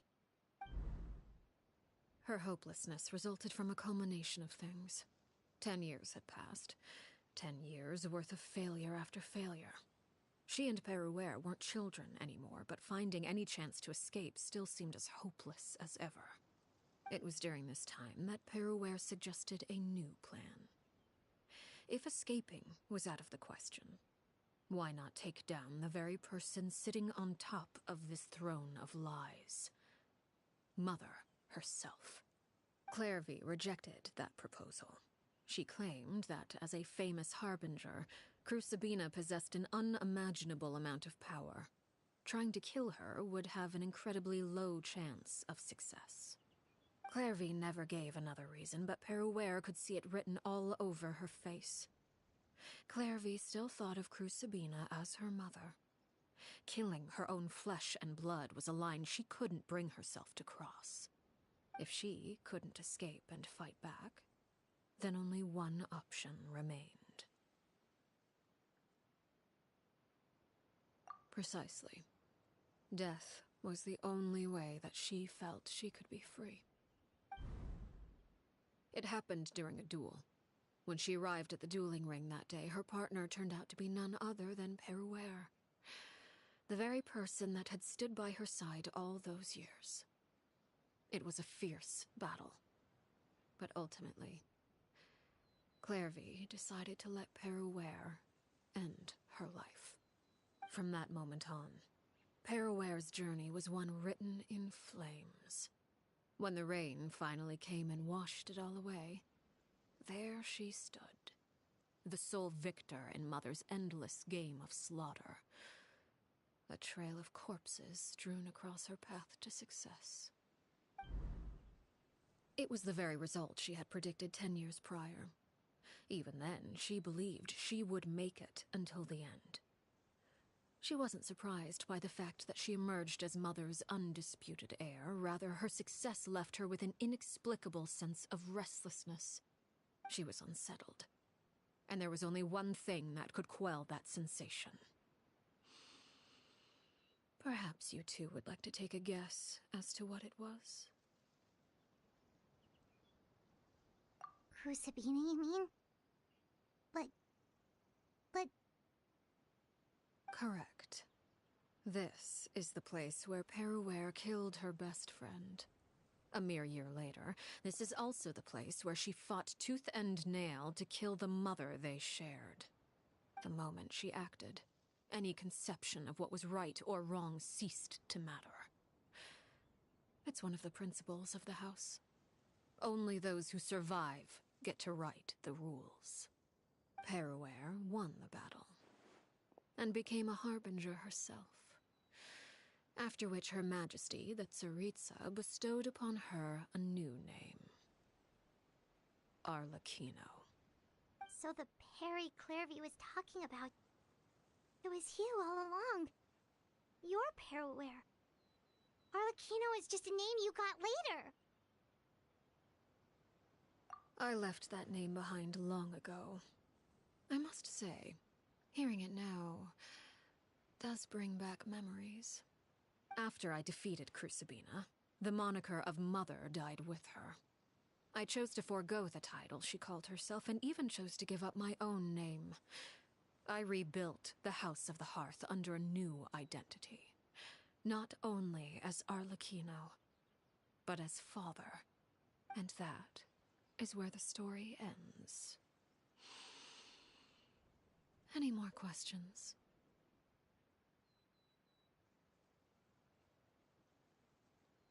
Yeah. Based on what you just told us, Clairvy wasn't a little kid when she was killed. So the Clairvy we met... Was she really a spirit at all? I suppose you could call her an illusion born of flame. Her existence is like ashes to a fire. Something left over in the wake of blaze and ruin. You see, a certain power runs through my veins. It's not unlike a curse. My flames leave behind shadows of anything they consume. Of course, the chances of those shadows morphing into a sentient entity are exceedingly slim. Clairvy is a very special case. Clairvy died when she was 16 years old, but what emerged from the flames was her 6-year-old self. Her appearance wasn't the only thing affected. Most of her memories were lost to the blaze as well. Memory is a mysterious thing indeed. Losing a portion of your memories will alter your sense of self. Lose 10 years' worth, however, and it would be like living in the past. Like returning to a version of yourself that never grew up. No wonder Paimon got such a weird feeling when we were talking to her. Perhaps I should put it this way. Clairvy is someone trapped in time. It may seem like she exists with us in the present, but she truly lives in the confines of her own past. So if all of that is true, then you must have known about Clairvy for a long time. Indeed. She's a rather volatile and unstable entity. Sometimes she would look after the children. She's even saved some of their lives. But other times, she would hide from me and become obsessed with revealing the truth about the house to anyone who will listen. Shadows don't have the capacity to learn or grow. Any new information they encounter is quickly forgotten over time. Your attempts to expose Clairvy to sunlight. They failed, yes? The reason is actually quite simple. In Clairvy's mind, the house is impossible to escape, and it is this very perception that traps her there. But no matter. All I have to do is kill her again, and all will be resolved. I don't anticipate so much as a single speck of ash will be left behind this time. Wait! Paimon can understand why you might want her gone, but isn't there another way? So what if she's trapped in her 6-year-old self? She's still your friend! At least talk to her first! It's too late for that. She broke the rules, and now she must be punished. That goes for Filial and Nantoy as well. She's had quite the effect on them. I hope you understand. The difference between Crucibina and myself lies in our formulation of the rules, not our policy for enforcing them. Upholding the rules without question is a trait we both share, because that is how a household should be run. Is this really what you want to do? Whatever could you mean? Don't you want to say a proper goodbye at least? Whether as a killer or as a father, there are two things that must be avoided at all costs: anger and sorrow. Anger makes you impulsive. Sorrow causes you to waver. Well, it appears it's about time to proceed. Before we arrived, I told some of my well-behaved children to bring our troublemakers here by nightfall. I do believe I've kept my end of the deal. I give your friends quite a bit more time. As for what happens now, we'll just have to wait and see.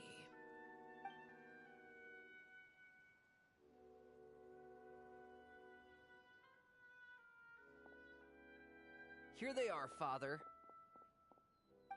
You gonna execute him? Seeing something like that would actually be a first for me. Lenny! I'm sorry. I heard about how you helped buy us more time. But I still failed. I couldn't find a way to fulfill her wish. Huh? Are you... Perry? Indeed, it's been a while, Clairvy. Perry! Shh. Stay right there. I'm sorry to postpone our reunion, but first I believe certain scores need settling.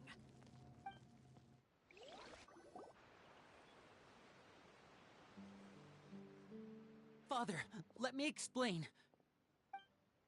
Out of my way. Father! You chose to conceal a threat to the house, and for that, you must be punished.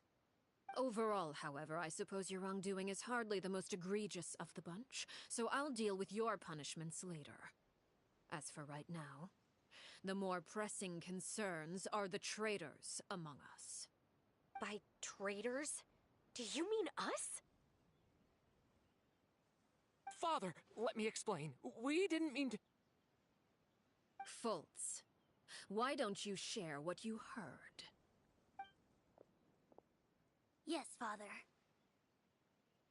Secret Midnight Meeting number 3. Participants: Filial, Nantoy, Sato, Toddy.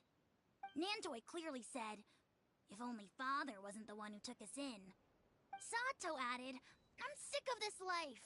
I just want to live as a normal person." Filial was the worst of them all. She called us crazies and said a bunch of mean things about Father. I did not! You're lying! Fultz is trying to frame us! It's not like I'm the only one who heard those things. After that, you and Toddy and a bunch of other people started talking about Clairvy. You were using all those things Clairvy brought up as an excuse to question Father. We're birds locked in a cage. The only way out is to destroy it. That's what you said, wasn't it? You little... You just want me gone, don't you? What did I ever do to you, huh? And you, Sheplo, have you forgotten who stood by your sickbed, watched over you, and changed your dressings? Come on, let's hear it then.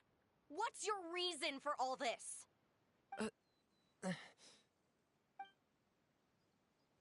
You're wrong, Filial. We don't want you to die. You're our family. Liar. You wouldn't be doing this if that were the case. So why? Why have you backed us into a corner? We all live in the House of the Hearth. You know the type of work we do, Filial. A single betrayal can cost dozens of us our lives. It's not like it's never happened before. That kind of thing is hard to forget. That's why the House of the Hearth cannot tolerate any form of betrayal. Ever since we came to Poisson, you've had 7 secret meetings. A lot of the things you talked about really crossed the line. You've been spying on us for half a month? Wait a second.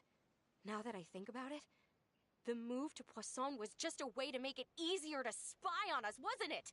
Because we were all in one place! You've had this planned all along! Filial, Nantoy, I'm sorry. I owe you both my life. I owe Clairvy too. If it weren't for all your help after I got poisoned, I wouldn't be standing here today. If this were any other situation, I would do anything to repay that kindness, even if it cost me my life. But rules are rules. I'm sorry. My hands are tied. Why? Why? That's enough, Filial. We made a mistake, and we should own up to it. We broke the rules, plain and simple. And now we have to face the consequences. I'm sorry, Chapleau. Fultz. I'm sorry, Father. We accept our punishment. Chapleau, according to the rules of the House of the Hearth, how should these traitors be punished? All those who betray the house pay with their lives. And so it shall be.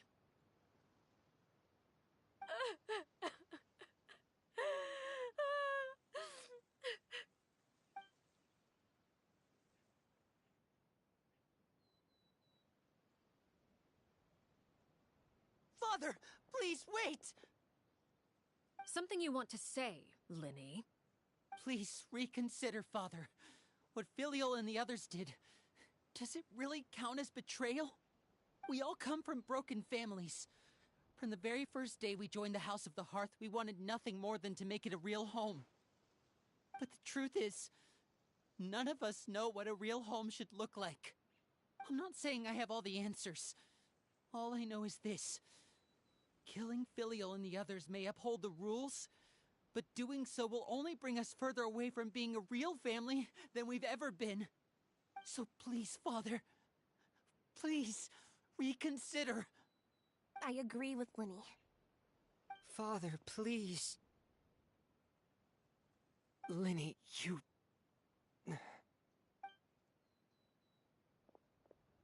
I also agree with Lyney.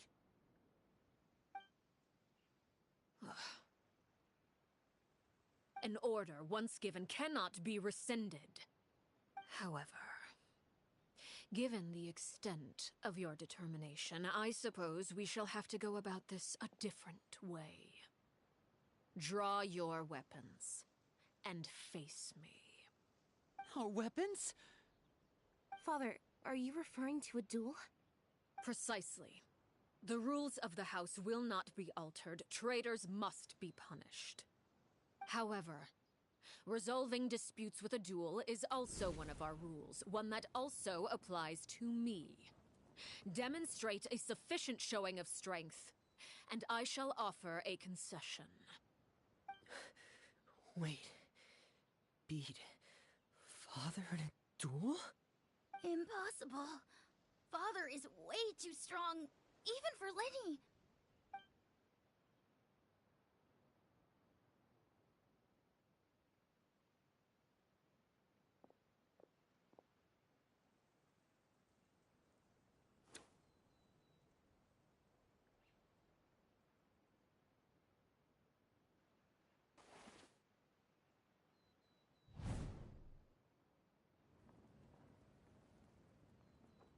Did you hear that, Traveler?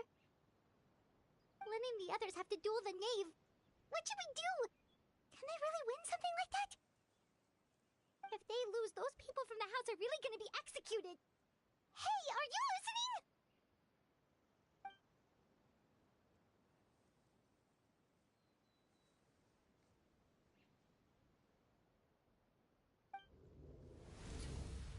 Don't you want to say a proper goodbye at least? Anger makes you impulsive. Sorrow causes you to waver.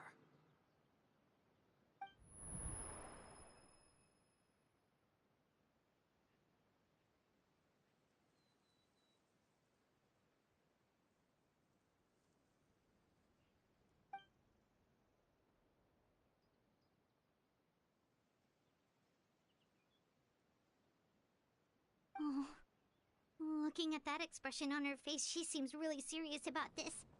Guess that means there's no chance she's throwing the duel on purpose, huh?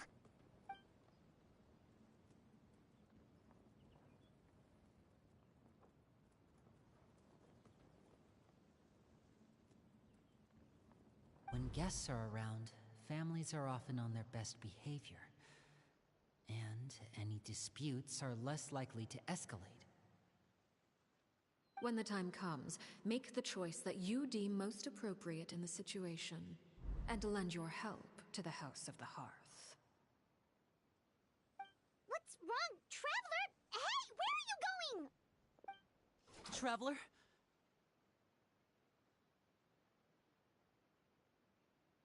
You're asking to join the duel against the knave?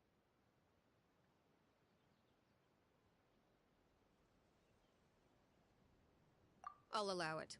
We do have a ready-made dueling ring at our disposal, after all. All I would advise is this. Keep a firm grasp on your weapon, and give it your all.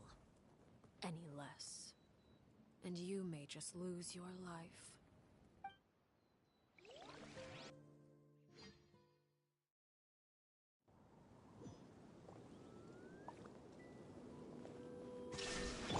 Everyone hold hands!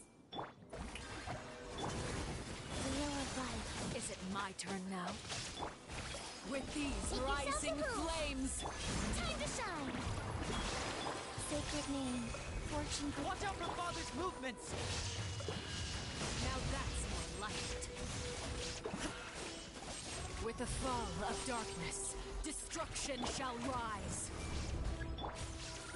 Have a taste of purgatory. Hang in there!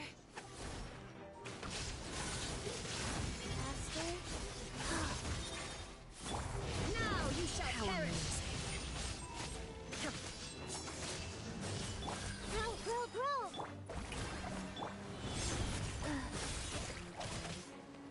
Not getting here! You've proven to be a worthy opponent after all. Let the world come alive!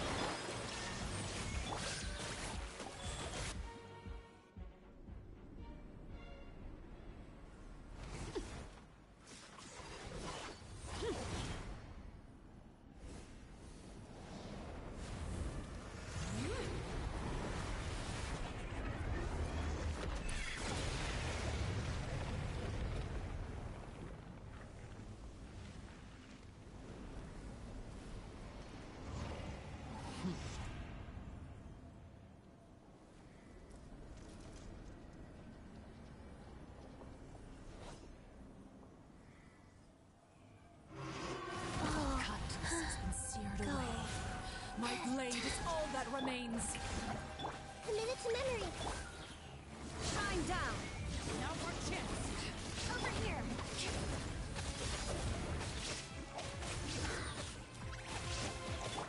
Torn to oblivion. Wow. Fast life goes on. Opening box of Adepti-Trix. Watch out for Father's movements! Look out! Only the beginning. Sometimes only the beginning. Touched. Oozes.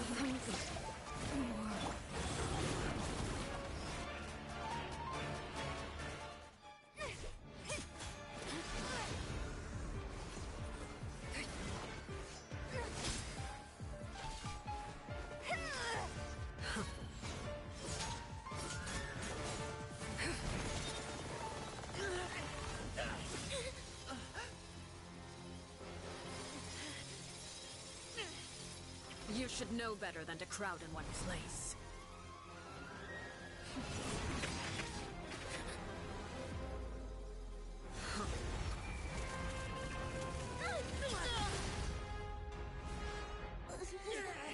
Oh, I know. Now! I'm sorry, Father!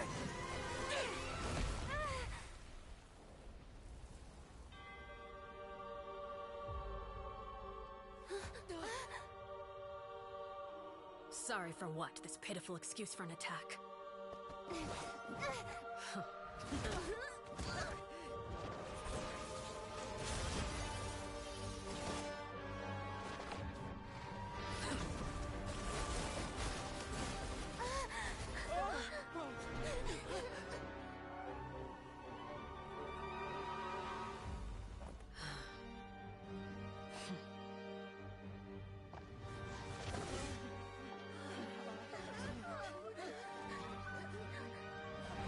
Father, no!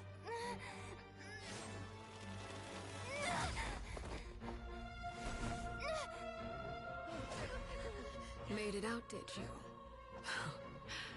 You're stronger than I expected.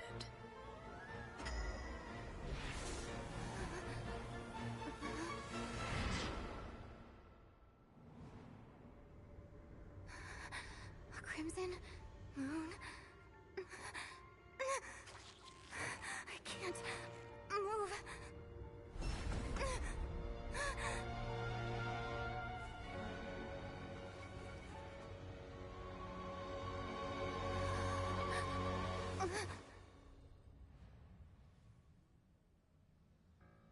Still, not strong enough to beat me.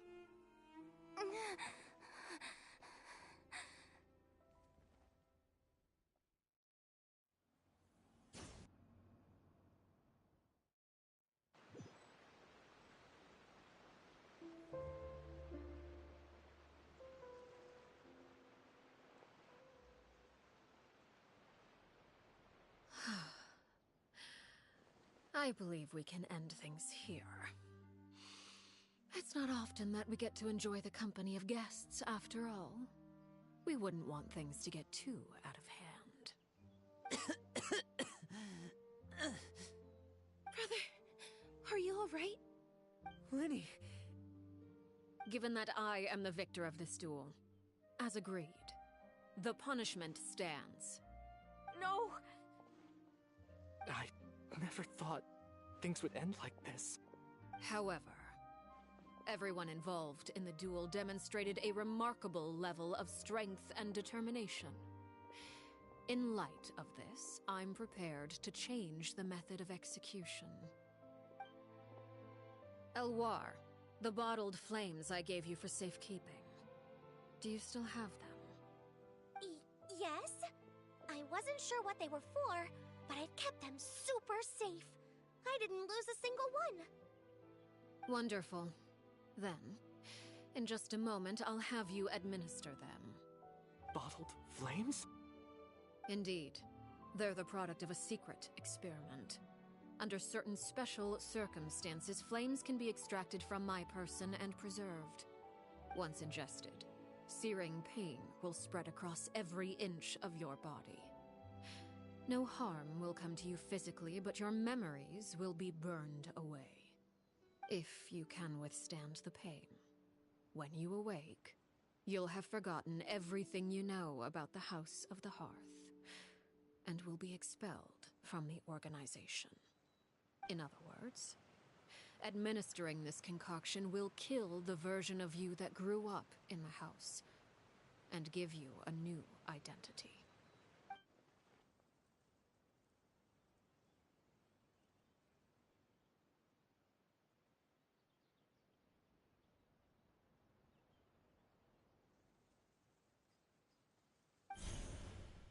Memory is a mysterious thing indeed. Losing a portion of your memories will alter your sense of self.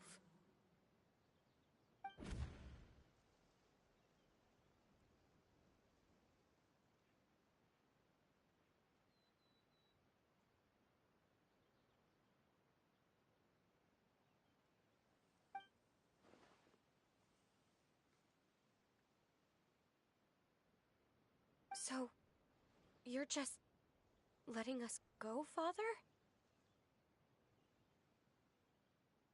You misunderstand. Memories are extremely important. Once consumed by flame, the version of you standing before me will die, and our secrets will die with you. So no, I don't intend to just let you go, because the person who survives will be nothing but a stranger. Even so, I won't have to live in fear anymore. I'm sorry, Father. I'm sorry I let you down. But I really... Don't cry, Filial. You haven't left the house yet, so there are still rules to be followed, yes? Remember what I taught you. Anger makes you impulsive, sorrow causes you to waver. Don't let yourself be controlled by your emotions. Of course. I'll remember. Dry your tears, and go pursue the life you really want. Yes, Father. Chapleau, Foltz, Elwar. Take them back to Poisson. And bring Lyney and the others as well. I prepared 3 extra vials of bottled flames. As for whether to take them, the choice is yours. Goodbye, children. The next time we meet, I will no longer be your father. Thank you for all you've done for the house. I hope you have bright futures ahead of you.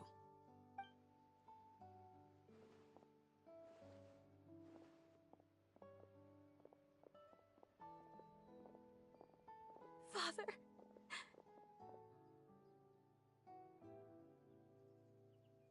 Let's go.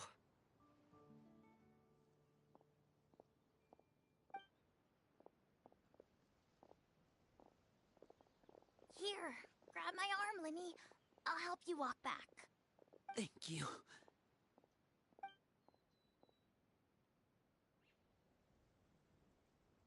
Clairvy.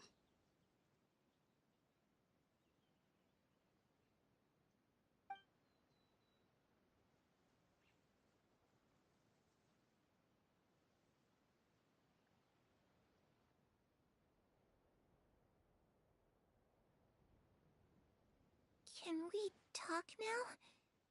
I've been waiting for a super long time. You really are Perry, aren't you? I haven't seen you in so long. How come you're all grown up? Wait, did I somehow travel to the future on accident? Or am I dreaming? What a long dream. Neither. You died, Clairvy. That's what happened. You could have at least sugarcoated it a little. Look, she's that speechless.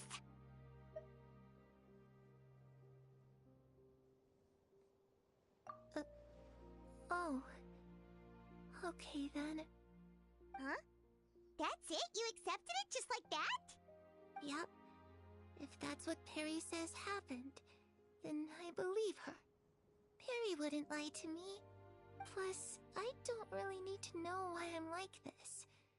I'm more curious about what happens in the future. If you're a harbinger now, Perry, that means Mother is gone, isn't she? Can you tell me about it? I want to know what happened to her. And to me. You never stopped trying to defy fate. At first, no one believed you. You could only vent your frustrations to the moon. In fact, you often sought comfort in the night sky.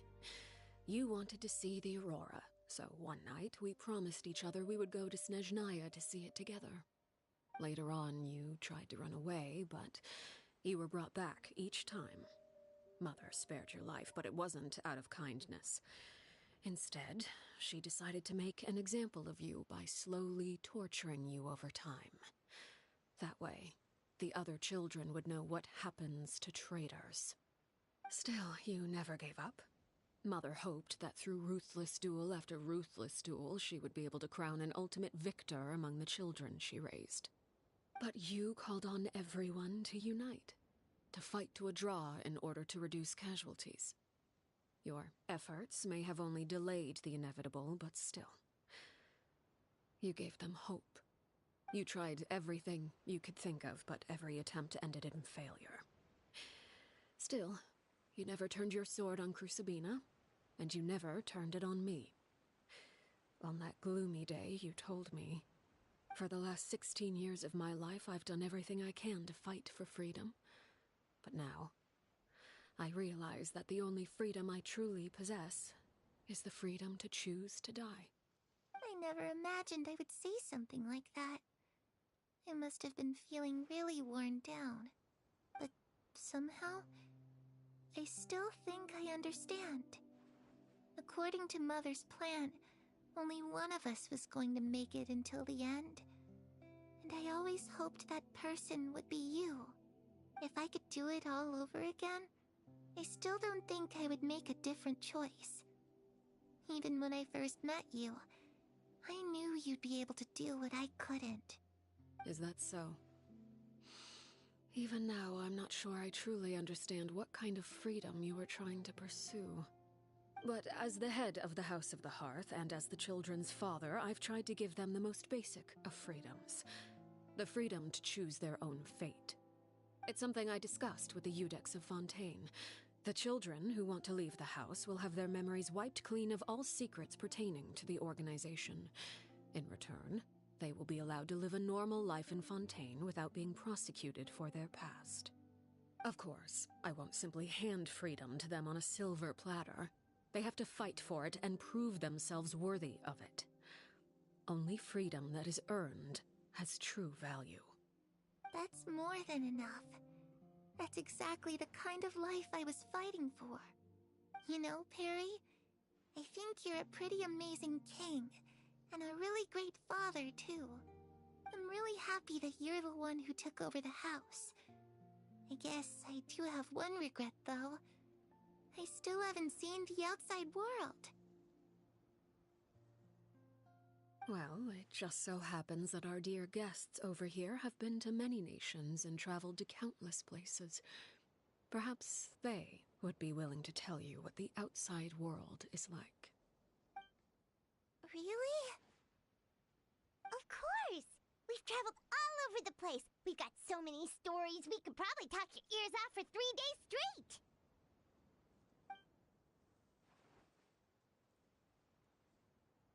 You know, I used to dream of being a bard. Playing the lute while singing into the winds of freedom. Even if there was no one there to listen, I would have continued to sing no matter what. Ah, that's where Mora comes from. I never knew that before. If I had some Mora, I would buy 3 new dresses. One for me, one for Perry, and one for Mother. It's just too bad Perry doesn't like wearing dresses. And Mother, well, she probably wouldn't accept something like that either. I guess I'd just have to keep them all for me then. I could wear a different one every day. Those yokai you mentioned, what do they look like? I once saw a drawing of this one guy with horns on his head and a super scary face. Are there any yokai like that? Oh, sounds like you're talking about an Oni. Yep, we've met one, and let Paimon tell you, they're not nearly as scary as they look.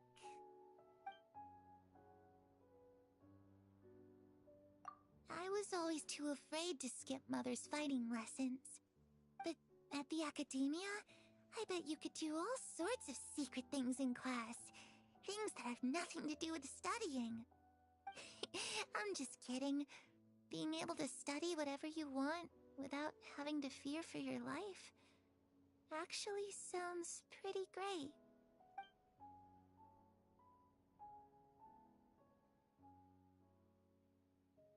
The situation was...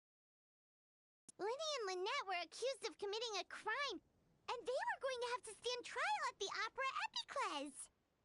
Oh no, that must have been hard for all of you. What happened next? Don't worry, we were able to turn the situation around super quickly, all thanks to Detective Paimon, of course. How'd you do that? Come on, tell me. Okay, so it was like this. After the failed magic show, we rushed to the scene and...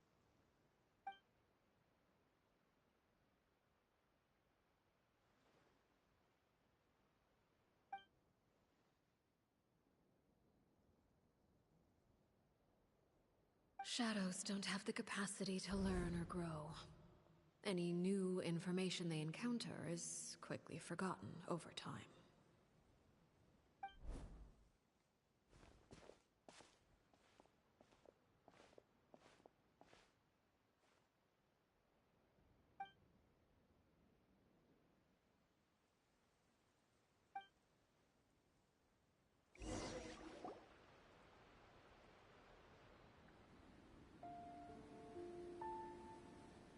Clairvy, you've worked tirelessly from the shadows to overthrow the House of the Hearth.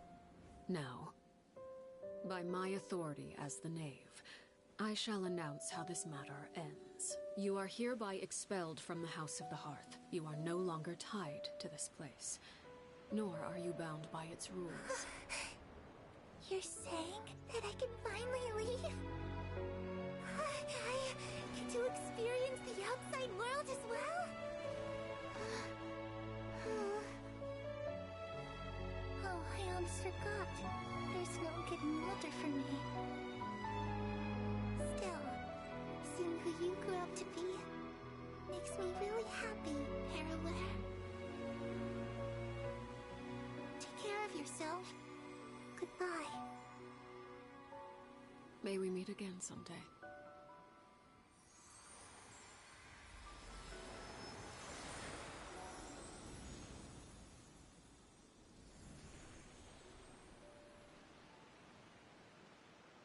Clairvy. She left so soon. Paimon didn't even get to finish her story. I also have certain sentiments left unsaid. I wanted to tell her that the Aurora I saw in Snezhnaya was just as beautiful as the ones in the pictures. But a shadow's memories reset at dawn. Had we delayed any longer, we wouldn't have had the time to say goodbye.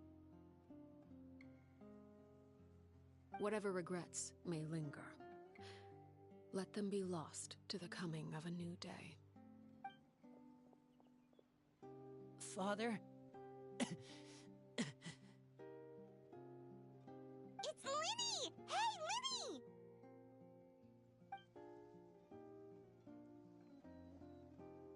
What is he doing back here? Let's go check it out.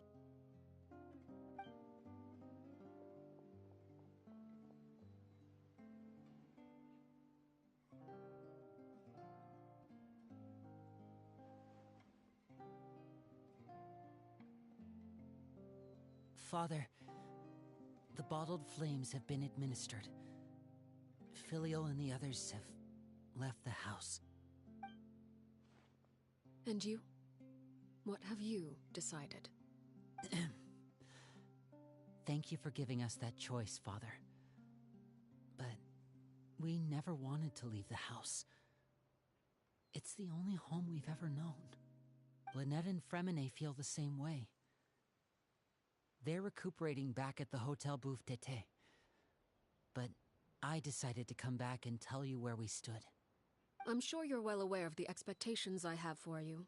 I want you to follow in my footsteps and become the next king of the house. Yet you seem to have different ideas. I must admit, I'm rather surprised by your decision to stay. There's nothing wrong with choosing to live a quiet life.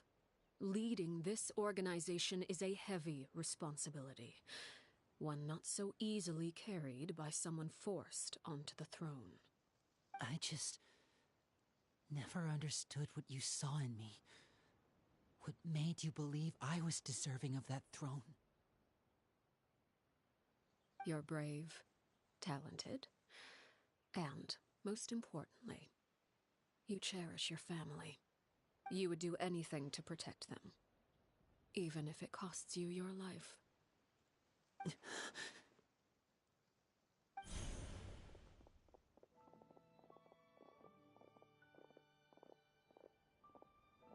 Speaking up back there was so brave of you, Lyney. It's all thanks to you that we were able to convince Father to back down. You're a hero, Lyney. Hero? Father is the real hero.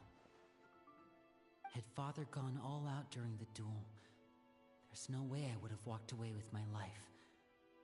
She must have had it all planned from the beginning, from the very moment she suggested a duel. I'm not deserving of that title.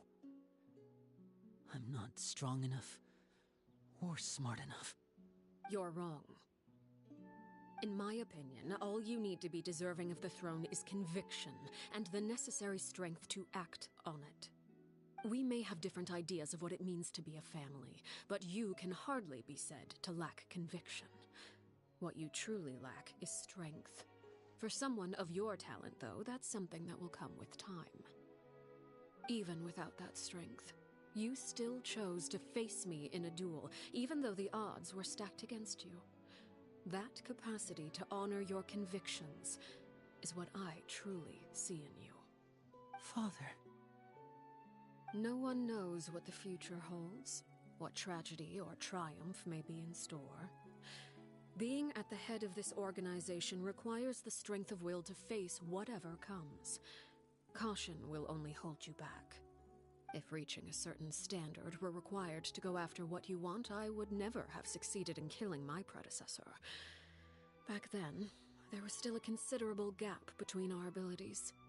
Strength may decide the ultimate victor, but those who let a lack of strength dictate their decisions or undermine their convictions will never be worthy of the throne. I understand, Father. Thank you. Children must grow up to surpass their parents. Only then can a family continue to flourish. The road ahead is not an easy one, so I'll ask you one last time. Are you certain you want to stay? You've done so much for me, Father, and that kindness must be repaid. Plus, with Project Stuja at hand, there are many dangers ahead, and I, for one, don't intend to back down. Protecting my family at all costs. That's my conviction. Then you're welcome to stay. As for Project Stuja, you need not be too concerned. If those cowardly businessmen and heartless dignitaries try to take us down, I'm prepared to teach them a lesson. Having members who longed for the light was our organization's last weakness. With those members no longer among our ranks, the House of the Hearth is like a spider hiding in the shadows. We need only wait for our prey to come to us. At present, our imperative is to use their plan to our advantage. In doing so, a crimson moon shall rise amid the frigid blizzards of winter. No demonstration of loyalty shall go unrewarded, and no sacrifice shall be in vain. As for the two of you, whether we meet again as friend or foe, I'll remember the camaraderie we shared in this moment. No matter how arduous the journey ahead, I hope we both reach our desired destination.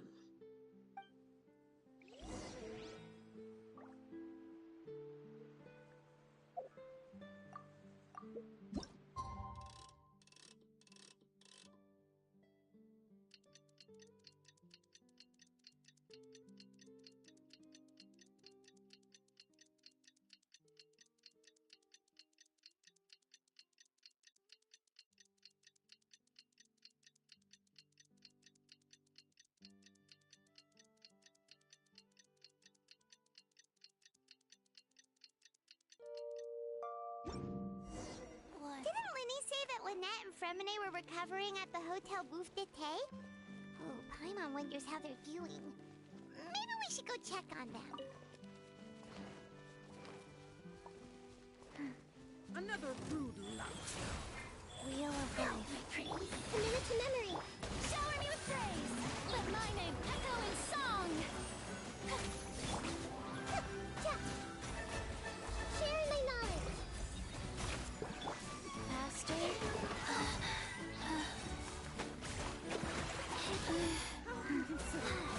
Orders given. Orders received. Click. Faster. Treasure chests. Do we like treasure chests?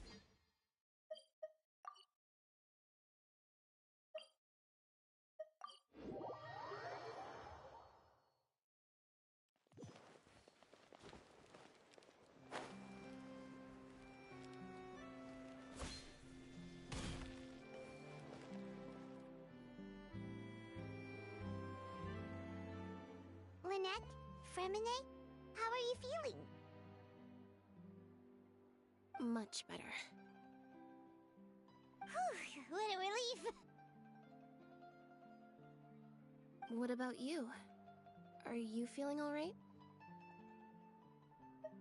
I knew you'd come out unscathed. Us, on the other hand, well, we've been bedridden for 2 days. I couldn't even turn over. Oh, and I wanted to ask, is Clairvy gone? Linny and the other members have left Poisson and returned to the House of the Hearth. According to him, there haven't been any more sightings of a spirit roaming the house. I see. I'm glad. Father came to check up on us 2 days ago and told us about what happened with Crusabina and Clairvy. Actually, I've met Crusabina before.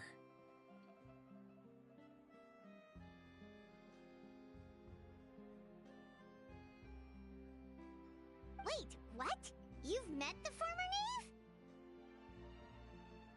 Crusabina died a year after Clairvy. It was during the year between their deaths that I joined the House of the Hearth. Crusabina had an extremely cruel and radical way of doing things. While she was alive, the atmosphere in the house was suffocating. When I joined, though, the experiment she valued so much had already come to an end, and all the people involved, dead and injured alike, were gone. Crusabina never talked about the past with us newcomers. A couple of months after I joined, Father killed Crusabina and burned all her files.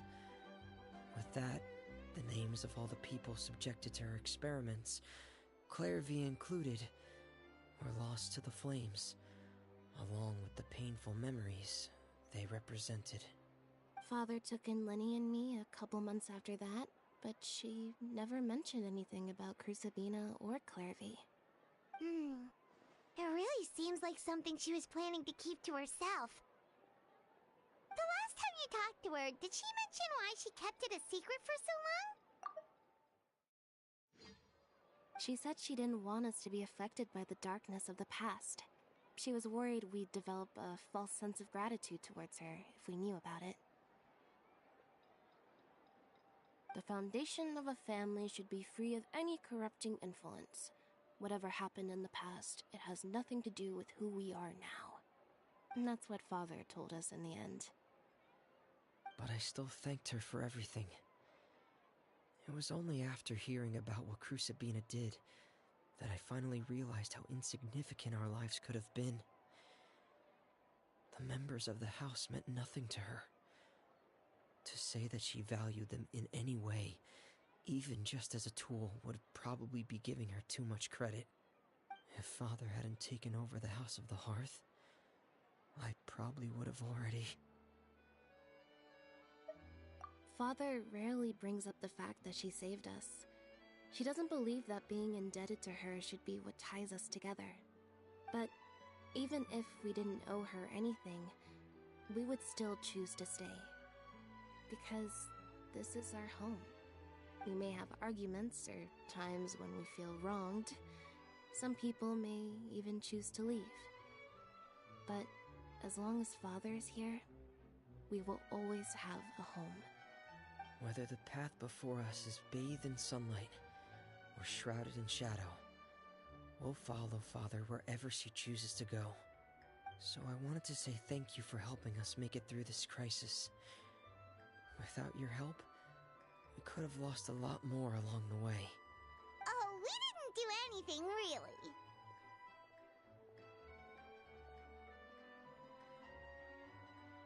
Of course. You're welcome anytime.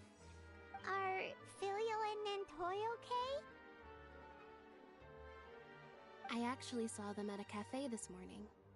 They didn't recognize me.